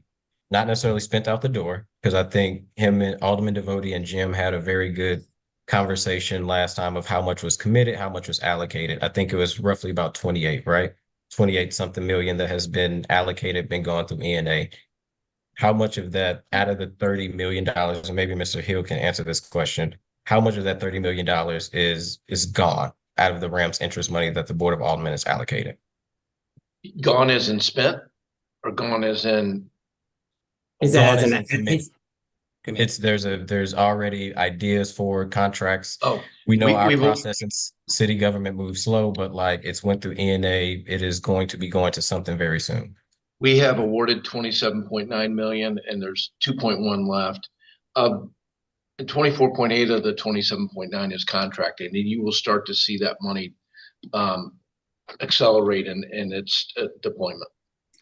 So hopefully we'll start to see that 27 just gone out of the Board Bill 31, completely gone. It will, Alderman Aldridge, it will take several months to burn through that. Home repairs just ramping up. That was a chunk of it. The vacant unit turns was a chunk of it. That's been slow to get going. So it's at least several months. But I also want to acknowledge, Alderman Aldridge, that a lot of times when we talk to nonprofits, they set up the structure that they wanted to see different forms of funding. So for example, Legal Service of Eastern Missouri they said for their core work, for title work, that needed to be funded, that they need to hire people. So they needed funding for 2 years. So their grant is a 2-year grant that gives them amounts monthly that they'll bill on. So they will expense monthly. So different groups have different periods of time. So one of the things Jim did say we'll have for the next meeting is we're going to start to break those down into forecasts based on which ones are in a year, 2 years, so you can actually see what the expected spend down is based on the type of contract. We didn't have the time to pull that together for this committee meeting, but that is something we'll plan to present so you all can actually know what to expect from a cash deployment over time based on the resources they've been allocated to. Absolutely, and that totally makes sense. I guess what I'm gearing the question up for, if the 27 is allocated, like you say, some not-for-profits may, monthly expenditures that go out, so may not necessarily be spent, but that money's allocated over the several months we'll see it being spent. I think this question has been asked, but I just want to get a clear understanding, especially as we figure out what we do as moving forward from the board. If 27 is already spent out of the 30, we're hoping that the state pour in the $1 million. We're still hoping on the FEMA reimbursement. I'll be very, very clear. The 100 million from the state is in deployment. We're running a pilot program. I talked about that today. It's a $10 million pilot that will expand as we look at it. So that money will start to be obligated in February with work tied to that 100 million starting to get spent down in March. So you will start to see that.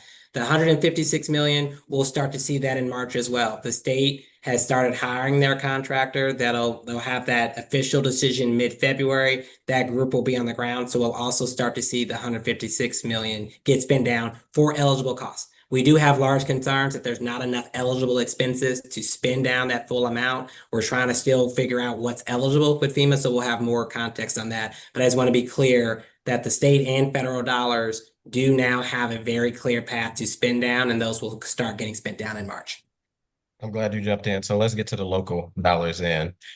That's what I was talking about. I mean, again, I'm glad y'all working with state and federal. We'll see if that happens. I don't have much faith in it. I do know we have the opportunity, at least from the Board of Aldermen, to do something here locally. So that's what I was trying to get to, but I'm glad you jumped in to talk about that. Out of that 27 million is already spent locally. Do we need to do something now and not necessarily wait to start to allocate money to make sure that there is a safe gap for the work that you all are doing at the Office of Recovery to make sure that the work that's happening in the community continues to happen? So as I've kind of said before, I know those conversations are ongoing. The biggest gap that we will have will come at home repair. That is the area that'll have the biggest gap as we kind of move through it, and it is business grants. We do not currently have dollars for. Those will be the gaps that we will not be able to fill after a certain point. What I can do and make sure if that you could pause there, Julian, because I love you. I know you get to going. So let me pause there. You say that's a gap. Home repair is going to be the biggest need, and that's extremely important, especially in North St. Louis that's been impacted by a tornado. People need their homes fixed. You're saying that's a gap. Is that a gap in state? Is that a gap in federal? Or is that an opportunity for local to be able to fill that gap? There is opportunity for local to fill that gap. But what I'm saying in the short term, we're not looking at facing that gap in February, March, or April. Home repair won't happen all at once. It's not like if you gave me $100 million tomorrow, we could go fix all of those homes in a month. So it's going to be a spend down that's dependent on our contractor capacity.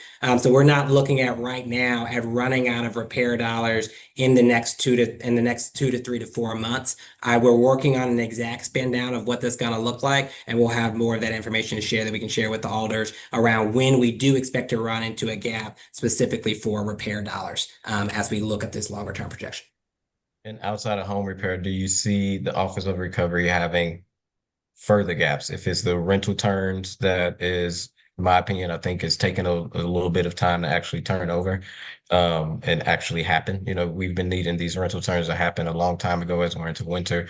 But as we get into other needs, is there other gaps that is needed locally that need to be filled more urgently? Yeah. So what I can commit to, Alderman Aldridge, I will follow up with you. I'll follow up with the mayor to put together what those numbers are, and then I'll follow up with her to share that with the broader Board of Alders on what we think those needs might be. Gotcha. The sooner the better. I think what people have said, like we talking about people's lives. You know, I'm sitting in my unit right now. Like I got heat, I got that.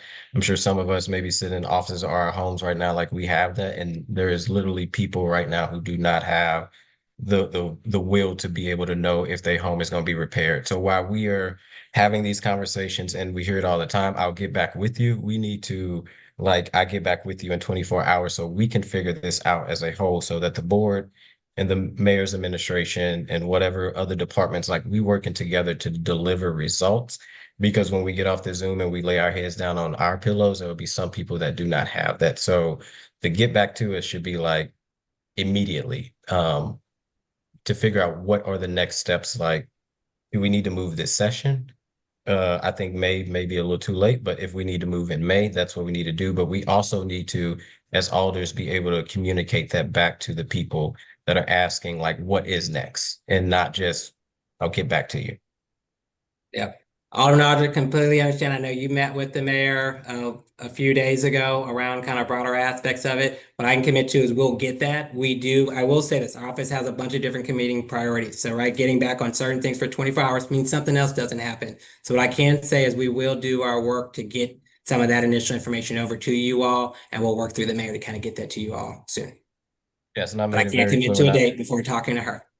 Yes, I hear you. And when I met with her, I made it very clear as we coming up on a year that we need to be spending more additional Rams money like ASAP. So since that is, out there, I just want to be very clear, like we need to be doing something now and not be waiting. So, and I think it's upon us to make sure that we have a clear plan of what we're going to be doing to also let residents know what is coming next, because it sounds like I've been holding y'all to the fire that like, oh yeah, I haven't spent a lot of money. What's spent and allocated is different. So what it sounds like is a lot of money from the Rams interest is actually allocated. We hope federal government will do well. We hope state government will do well, but who knows, right?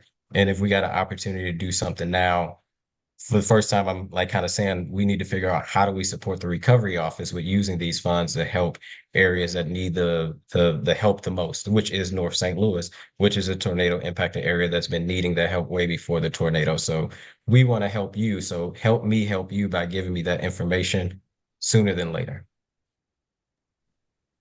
Yeah, we share that urgency, and like I said, we've been tracking kind of what we need, so we'll be to share what those needs are and what they look like as we move through this next period. But definitely heard. We'll make sure you all get that information. Gotcha. That is all I have. I know Alderwoman Clark Hubbard is on, but just probably, I think, due to time, did you have anything, Alderwoman? Thank you. I do have a couple of follow-up questions about that Go ahead. $6 million Tetra Tech contract, either Jim or Julian. Did they bring all of their own people or did we hire people down here locally?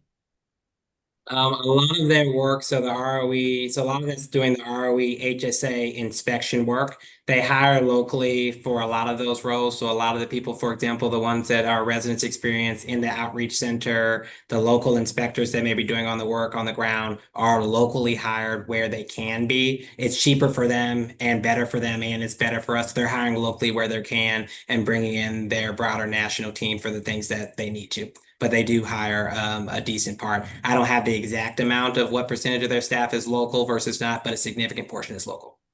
What about the case management part? The case management, so they don't have direct case management. So our case management has all been funded for disaster case management and community health workers. Oh, the property case management. Laura, do you know, so on the disaster case management, community health workers, that's all been local. Laura, do you know kind of the full aspect on the property case managers? That one, I'm, to be transparent, don't have a full answer. Yeah, I do want to report back and confirm, but it is my understanding that the majority of the outreach center, the call center, and case management were hired locally primarily. But now I'm questioning property case managers. I know outreach center, and so let me verify that. Thank you. I just would like that for some additional context, probably in preparation for some other questions, if not before, by our next meeting. Thank you. All right, seeing no other questions from Alder people. Thank you, Recovery Office. I'm trying to pull up the agenda, so Madam Clerk, you may need to help me walk through the steps. Do we have any written testimony?